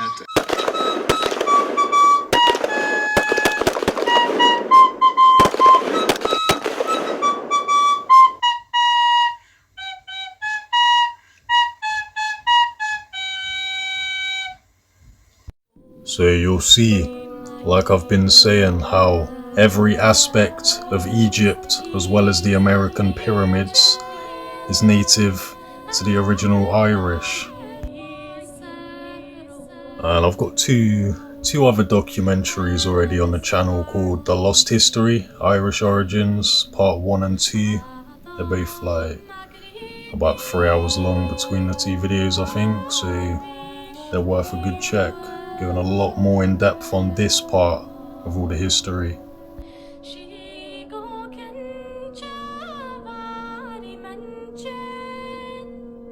Like I've told you, they want to keep you asleep to who you are, your roots and power, your consciousness. There's a reason why other tribes across the world once knew our ability and our enlightened power. There's a reason that the Romans came to our islands after Egypt in search of older knowledge, following the roots of the Atlanteans and the descent of Osiris from the flooded lands north and west. The Emeralds, the Isles of the Emerald, the blue-eyed Horus, the northern descent from the heavens, the enlightened teachers. When you truly look into it, you understand how the ancient druids are the originators of all the knowledge which was, like I've said, later twisted by all of the religions and the cults in Egypt.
can the world ever change when the majority are incapable of even using their brains?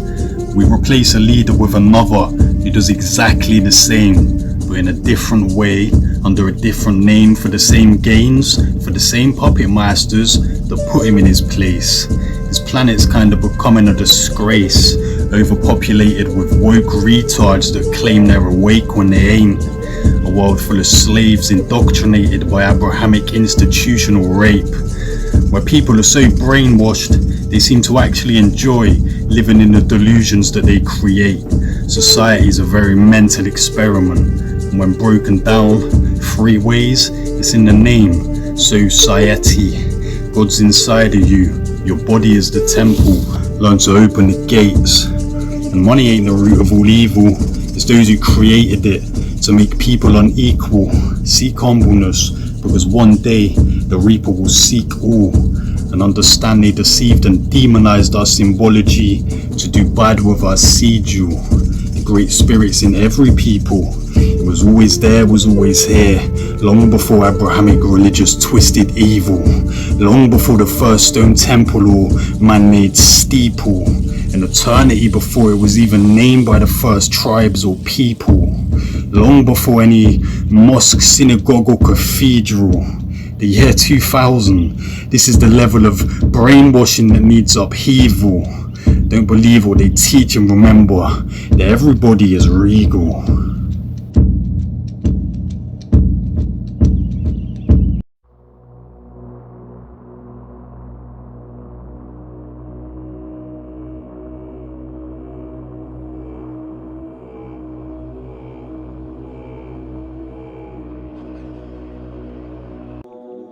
So what I'm trying to say is, it's a shame that people want to destroy their own communities and land for certain people, profit, and certain people's agendas, and for ego, and for those that think it's cool to live in a big rundown place, shithole, and all that. To those who think it's cool to go around selling drugs for your whole life, staying on the streets, taking drugs, selling them, whatever, going around, living that life. It's all a load of bullshit in the end. Gets you nowhere. Can't do fuck all legally with it. Most people, when they get to a certain age, they're trying to tell you to get the fuck out of it. Get away from it all. Because in the end, it's just one big vicious fucking cycle and circle of shit that does nothing but run you down, run other people down, and run down your land and your community. You know, that's what they want. It's what the system wants.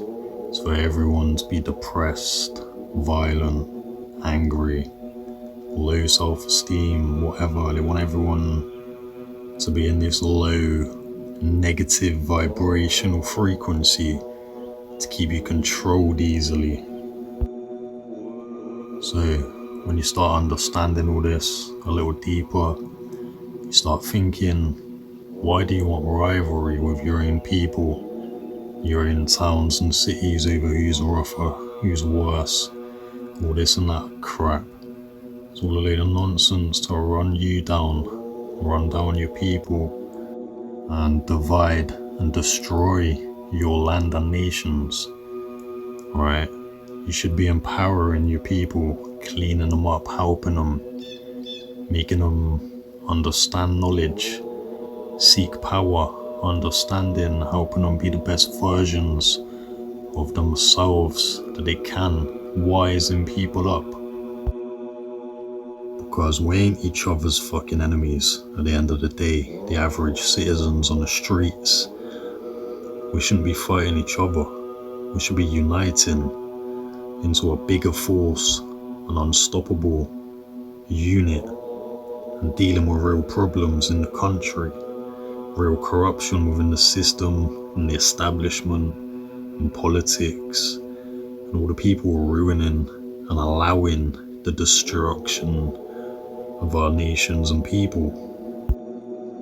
Because that's what they want. Keep you easily controlled, addicted, negative, making you think about your crappy 9 to 5. You ain't never got no time to sit and reflect deep enough on existence and life. Because you're too occupied in the mind trying to survive. And that's because we're run by a bunch of evil lunatics and psychos that took control of free, natural, abundant resources and put prices on them and kept those prices rising over time whilst your wages either decline or stay the same. Everything goes up in price and down in size. And it ain't right watching this decline, this evil hypocrisy within our establishment. And what those evil people in charge of us fear the most is us uniting together as the people and standing up and saying enough is a fucking enough, and just acting and taking out problems and dealing with them instead of waiting for elected, established pawns within the establishment and the system to try and fucking take power and wait 5 years, wait 5 years, wait 5 years. It's all a load of bollocks every time. It's just a game to stall ya. All they want is us all divided, hating and fighting each other, so that we ain't stepping up to them and ridding them from our planet and cleaning it up. Because who profits from employing all this degeneracy and chaos and violence and addiction? It's the few people in very high places that have all the authority over the world, and all the establishment and the system and the authorities that work for them, that follow their orders. You know, it's like even half the police lately, I think, are starting to wake up and understand that they ain't really helping the people anymore. They ain't really public servants anymore. They're a private corporate authority run by a tyrannical dictatorship, basically, and enemies to our nation and land. They're not our people, the people in power. They never have been. These are always people that are just part of an establishment sent here to keep power over us. Simply enough, the system and the establishment is corrupted and evil and as bad as it is because of the people in charge of it, the families in charge of it, the richest bidders in charge of everything. Those in power that just want to keep on taking more and more and more of your freedoms away, making everything more expensive, making life harder to survive, whilst they line their fat greedy pockets more and more. But there's going to become a point where their pockets burst because they got too much and they're going to fall. And they deserve to fall because the established families in control of the planet that have been for a very long time, passing it all on generation after generation, influencing the world's politics and wars and outcomes of most things. These people deserve to fall because they are just sick psychos that enjoy seeing the planet suffering and deprived. And they are the few. The people in charge are the few, and they fear us so much. That's why they have all these police coming out trying to patrol the world and that, right? I mean, look at this. When the police come out in all their riot gear, it's because they fear the people. They fear what the people coming together can do. And this is why most people are stuck and trapped in distraction. Most people are distracted with all this crap in society. TV, films, sports, work, making money, anything. People's minds are too distracted from the fact that there is a real spiritual war between good and evil going on this planet. And there's a reason they make the drugs stronger. There's a reason they want to take more of your freedoms away. There's a reason they want to destroy your people and make you weaker and more degenerate over time. There's a reason to all of it. You know, when their planned mass depopulation of the planet begins, when they want it to, they don't want the majority of people being able to defend themselves. Only the chosen ones. Those who are compliant and beneficial enough to the system. And those who will just be subservient, brain dead, zombie, pawn, slave workers for the system that keep it going. But anyway, I could talk about all of this kind of stuff for fucking days. A lot of people are becoming aware and waking up anyway to the corruption, the problems and the evil within the world and the system, and those who employ it and benefit from it, those who enjoy it. And there will come a time where good versus evil is gonna clash and it's gonna become the final war. So I guess there was a lot more that I could have put into this video. Hell of a lot more areas in my town I could have visited, a lot more places, a lot more stories to be told, a lot more knowledge to be dropped, but I don't want it to be too long, so I'll add, to end it, another video or two that I made.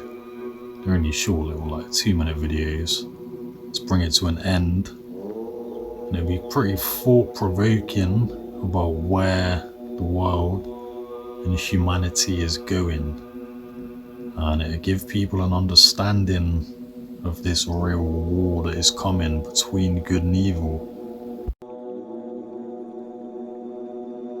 So, to put it blunt, my whole point with this here is that if you want something to actually fight for in life, fight for your life, the life of your people, children, freedom, and your right to exist, because what they want to take from you and implement is crazy.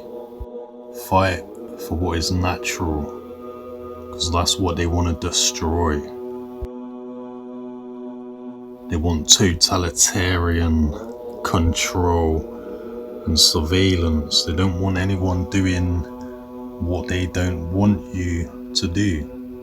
They only want you to exist if you're a brainless, robotic, cyborg shell of a body that fits into a system for no other reason to be a cog that keeps it spinning for them.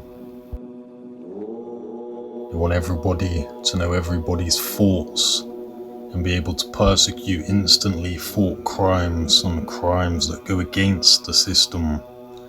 Brain chips, digital only currency, digital phones in your fingerprints, and the same with banking chips, credit cards in your fingerprints and all this, trying to weaken the human natural body over time and merge it with machine, metallicize your blood.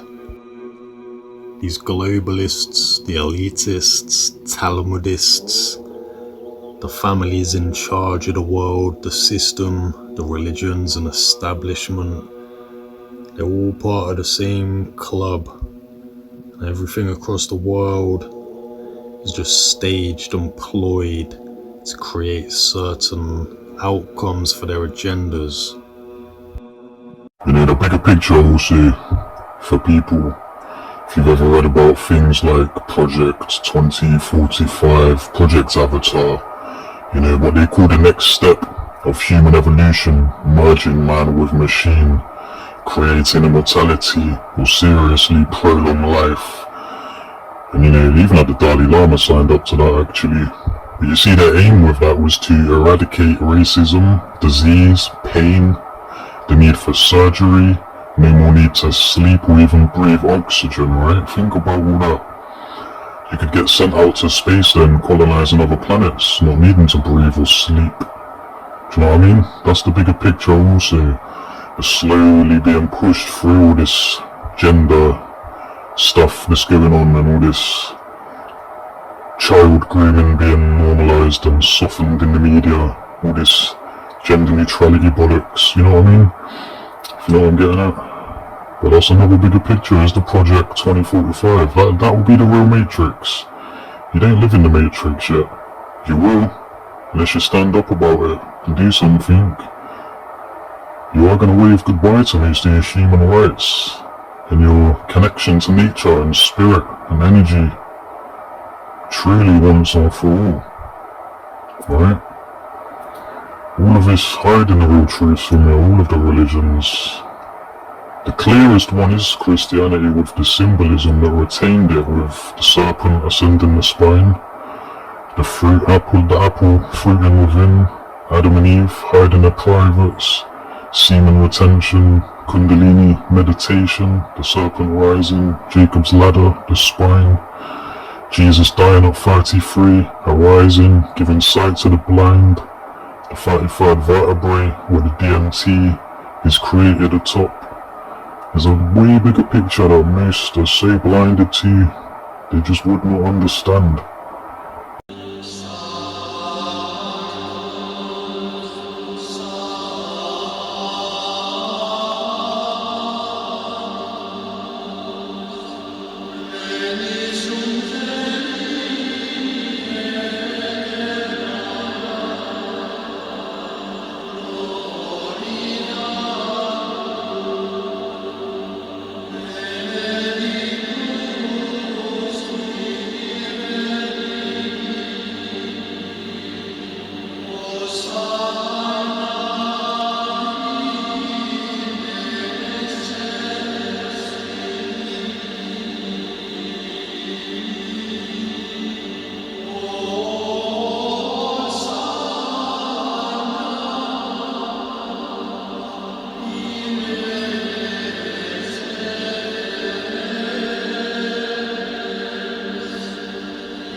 Pater Decelis Deus, miserere nobis, Filii Redemptor mundi Deus, miserere nobis, Spiritus Sancte Deus, miserere nobis, Sancta Trinitas Unus Deus, miserere nobis.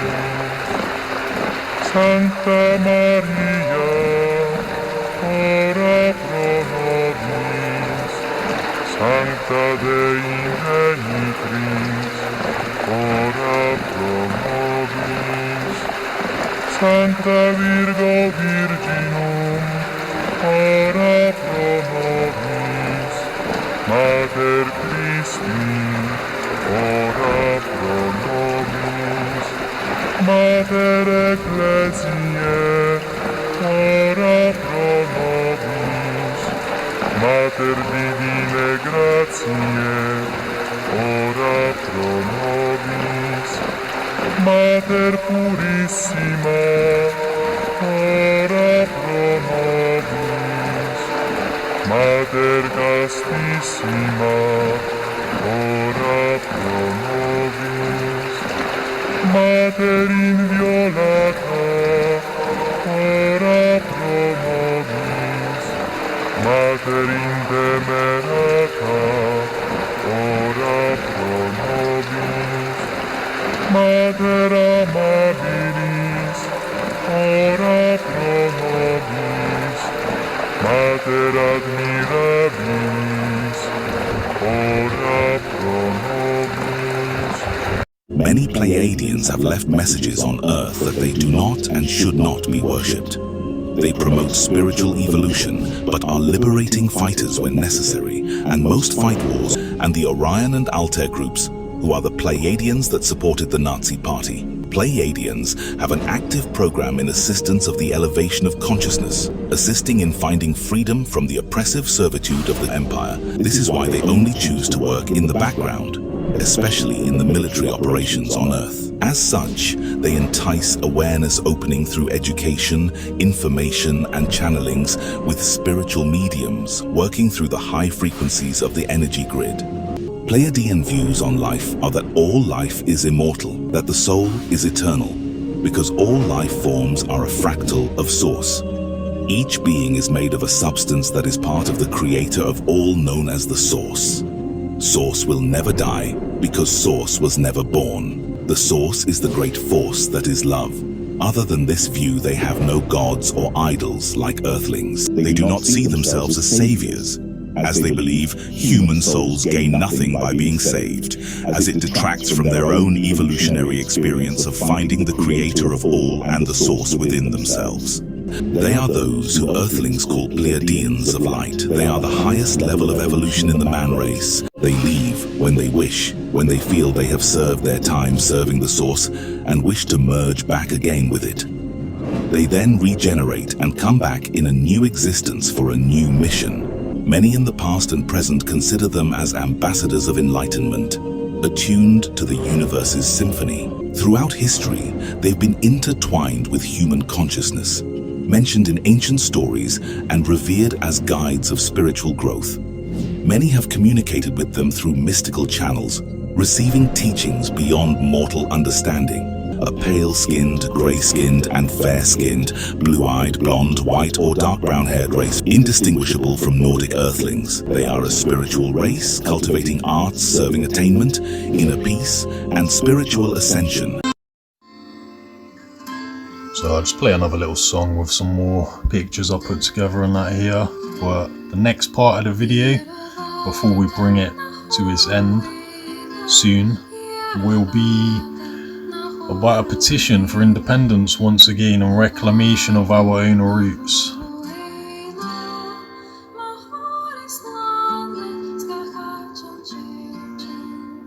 Stop letting foreign, deceiving establishments try and tell you who you are when they're not telling you who you are. They're keeping you from who you are.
So I'm gonna cover a few different topics, a few different things in this video, a bit of our history, a bit of some other stuff, a bit of the corruption, a bit of what's going on and why, you know.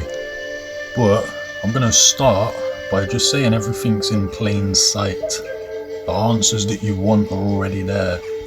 So we can start that by looking at a bit about a petition for full independence for the southwest of England.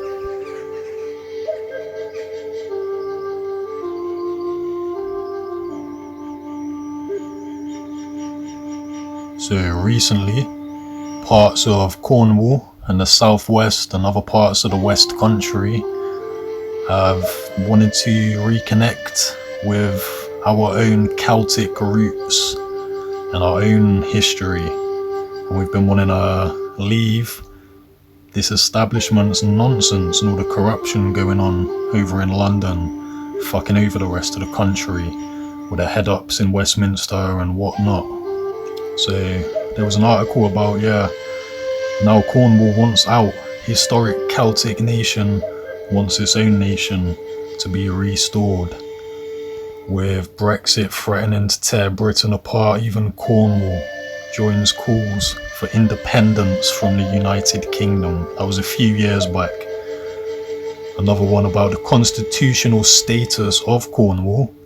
There actually is a political and a social will for Cornwall to be recognised as its own nation.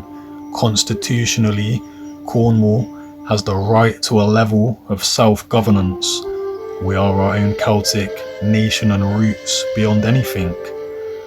And there's been petitions, UK Parliament petition full independence for the southwest of England, including parts of Gloucester, Somerset, Devon, Cornwall, the Isles of Scilly. We could look at the whole region of the West Country here, right? I mean, we're looking at Bristol, Cornwall, Devon, Dorset, Gloucestershire, Somerset and Wiltshire. The whole chunk. We should return to our own roots, our own ways, and rid the corruption of the establishment that deceives our people and destroys our lands. Here we go. Recently, this is from last year. Why Cornwall is resurrecting its own indigenous language. As Britain redefines its modern identity, the Cornish are refinding their own place in the nation through their own ancient language, Kernewek, the sons of Kernu, and all of this. We are our own roots, pre-establishment and pre-Abrahamic nonsense that came and deceived and destroyed. So, you know, there's kind of an answer there for a lot of people, to be honest, that are sick of the establishment and sick of the way things are going in this nation. There's a petition available. You have the right to self-governance in the West Country, in parts of Cornwall, down here. It's all there in plain sight. If enough people are tired, they come to this part of the country, want to get on that vote of self-assembly and self-governance. There's your answer. It's a stepping stone to reclamation.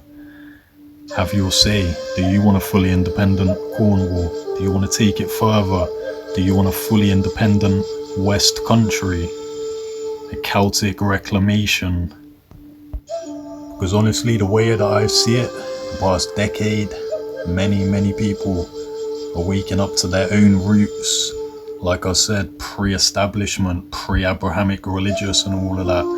Our own history and spiritual ways and knowledge and wisdom that was deceived and demonized to stop us connecting to our own roots. Obviously as well, the West Country has a big Irish influence. You know, there was a lot of Irish settlers, quite modern times, but all through history, going back to Celtic times, when we had the Irish, the Aryans over in Ireland, we had the native Brittonics and Celts, in England, we had the Picts up in Scotland, we had the Norse, the natives of Scandinavia. We was all greater connected tribes of the same northern white tribe, right? We all kind of merged over time, and yeah, this was before religious invading establishments divided us and made us fight each other for certain agendas to destroy us and our roots. But, you know, the West Country has had a big Irish influx. A lot of, you know, the true West Country accent, like what my nan sounded like, and that very Irish sounding, the old West Country accent. A lot of people have asked that. It's because Bristol, it was one of the main docks and ports coming into England, right? It's like a lot of people been going over that with like the old West Country accent versus Southern Irish accent. Which English has the most in common with Irish and all that. Southwest England become a three-way political battleground. People saying, could the Southwest establish itself as a constituent country within the UK? It's possible. Like I was saying, with a petition for full independence for the Southwest of England and the constitutional status of Cornwall with the right to self-governance. Like I said, it's a stepping stone to reclamation of your own roots and to escape the abuse of this foreign establishment on our lands, which is an enemy to our people, trying to destroy and deceive us into destruction. And then, you know, like I was saying, Cornwall has its own language. Cornish, Kernowek, the sons of Kernowek, sons of Kernow, and some regard it as a Celtic nation. The Southwest is known to be actually the last stronghold of a Celtic nation in England. And then, yeah, again, a bit on the dialect of the Southwest. Moving counterclockwise, we reach the Southwest dialects. Thanks to this region's geographical distance from Great Britain and its higher concentration of Irish speakers, the influence Irish had on English is more evident here in the West Country of England. The West Country of England has a Celtic influence in its language due to a number of factors, including geographical distance, like we just said, Celtic language influence. Cornish, Anglo-Cornish has a significant Celtic language influence because many western areas were not English speaking until the early modern period. Isolation. Devon, Cornwall and Somerset and such areas have preserved older ways of speaking because they are relatively isolated. For example, the Southwest accents are known for their rhoticity, which is pronouncing of the R sound, water. You know, we don't say water like they do over in the East, water. It's a lot more in line with Old Irish dialect. Somerset, water. You know, over in the East it's more Somerset, water. You know, so you can notice the things in the language and the accents anyway. And then yes, Irish people have contributed to the southwest of England in many ways, including hospitality, sport, and the private and state sectors. Many Irish immigrants settled in the west of England, particularly in Bristol after World War II. The southwest of England also has cultural ties historically with Ireland, including Cornwall, the last Celtic stronghold in England, where a Celtic language was spoken until the 18th century. You know, long before the modern English language came into the West, we had our own ancient prehistoric ways. You know, even to this day, many people on both islands hold a Celtic union and bond and brotherhood. It's in our blood. You know, we are brothers and sisters divided, the Irish and the Brits. We've been divided and made to fight each other by certain establishments for their agendas to destroy us, disconnect us from our roots and ourselves and our own spiritual ways, our own minds and consciousness, our own lands, and deceive us into a way of falseness that isn't aligned with us anymore. So yeah, like I was saying about the southwest containing the last Celtic stronghold in England, Cornwall, where a Celtic language was spoken until only recently in the 18th century. And yeah, there's even a small nationalist movement, Mebion Colonel, the Sons of Cornwall, seeking to revive the old indigenous native language of the West Country. From prehistory into Tudor times and Stuart times, the southwest of Britain has always been a crucible of resistance to invaders and occupiers. The native language of Cornish in the southwest here, Kernewek and that, it was made extinct in the 19th century, right? They wanted every trace of our own roots erased, but they shall not be erased, because it's being revitalized now in the 20th century. Our lands are awakening to our own ways and our own roots, because at the end of the day, even the language I talk now is not native to our lands, you know? It's not to put it down, I'm just saying it's not our native language, it's not our ancestral connection. You know, if you study the oldest language on both of these islands, Om, O-G-H-A-M, Om, right, you will understand so much more about existence, language, nature, harmonics, energy, the connection of all that was in our ancient language, the Om and the tree of Om that they tried to chop. But the roots are regrowing, because you shall never burn the soil in which we stand. Oh, come on out, you old masters of war. We've had enough of you, you bastards and whores. Come, you masters of war. Oh, come on out, you old masters of war. You that build all the guns and then build the death planes. You that build all the bombs and then hide behind walls. You that hide behind desks, I just want you to know I can see through your masks and I know who you are. And I know that I know what you know. You ain't never done nothing but build to destroy, and you play with my world like it's your little toy. Put a gun in my hand and then hide from my eyes, and you hide and run farther when fast bullets fly. All you do is you lie and you deceive and die like Judas of old, or you bastards the same. A world war can be won, you want me to believe, and I think in the head that you fucks are insane. One you want me to believe, but I see through your eyes and I see through your brain, just like I see through the water in the drain. You fasten no triggers for the others to fire, and sit back and watch whilst the death count gets higher. Hide in your mansions whilst young people's blood flows out of their bodies and into the mud. You bastards and fucks.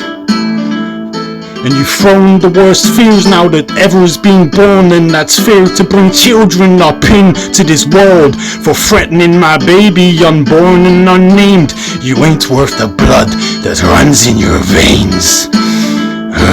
But how much do I know to talk out of place, and how much do I know to go talk out of turn? You might say that I'm young and go say I'm unlearned, but there's one thing I know, oh, I'm younger than you. And I'm quite sure it's true, that even Jesus would never forgive what you do. And how much do I know to go talk out of turn? Let me ask you one question. Is your money that good? Will it buy you forgiveness? Do you think that it could? And I think you will find when your death takes its toll, or the money you made will never buy back your soul. And I hope that you die and your death will come soon, because I'll follow your casket on the pale afternoon, and I'll watch as you're lowered into your deathbed, and I'll stand over your grave till I'm sure that you're dead. To save your lands you must kill the kikes, remove the heads from off the kikes, bury them down right in the ground, piss on the ground and stamp it down, down, down, down. Take the heads right off the kike, save your lands, remove the kike. The satanic sight, I'll take his life, the dirty bastard, rotten kike. Kill those kikes and save your lands, remove the heads from off the site, bury their bodies right out of sight. All religions are Jew dens, the system is run by them Jew dens. The root of all evil is Jew den. God cleanse earth of these Jew dens, the sons of the devil, those Jew dens. All banks are run by these Jew dens, your media is run by the Jew dens. LGBTQ is Jew den, pedophilia made by Jew dens. Jeffrey Epstein was a Jew den, all evil's done by the Jew den. War is created by Jew dens, materialism Jew den, false messiahs those Jew dens. Homo compensis were Jew dens, everything bad's done by Jew dens. All the globalists are Jew dens, the WEF, the WHO owned by Jew dens. God save our world from those Jew dens. Yeah. God cleanse earth of these Jew dens. Mayors will gas all the Jew dens, burn, set fire to Jew dens. Even that Jesus was Jew den, he said they like dogs, those non-Jew dens.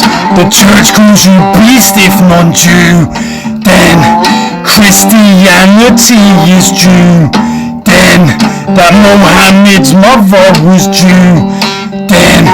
The root of all evil is Jew den, so take back your lands from these fucking Jew den.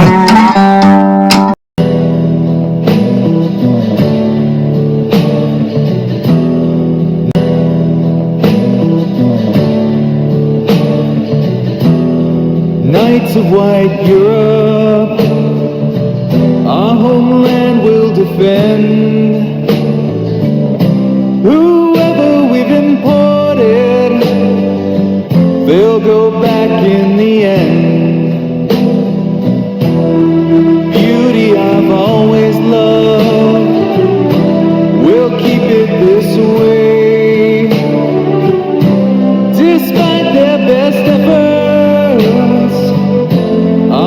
people will say.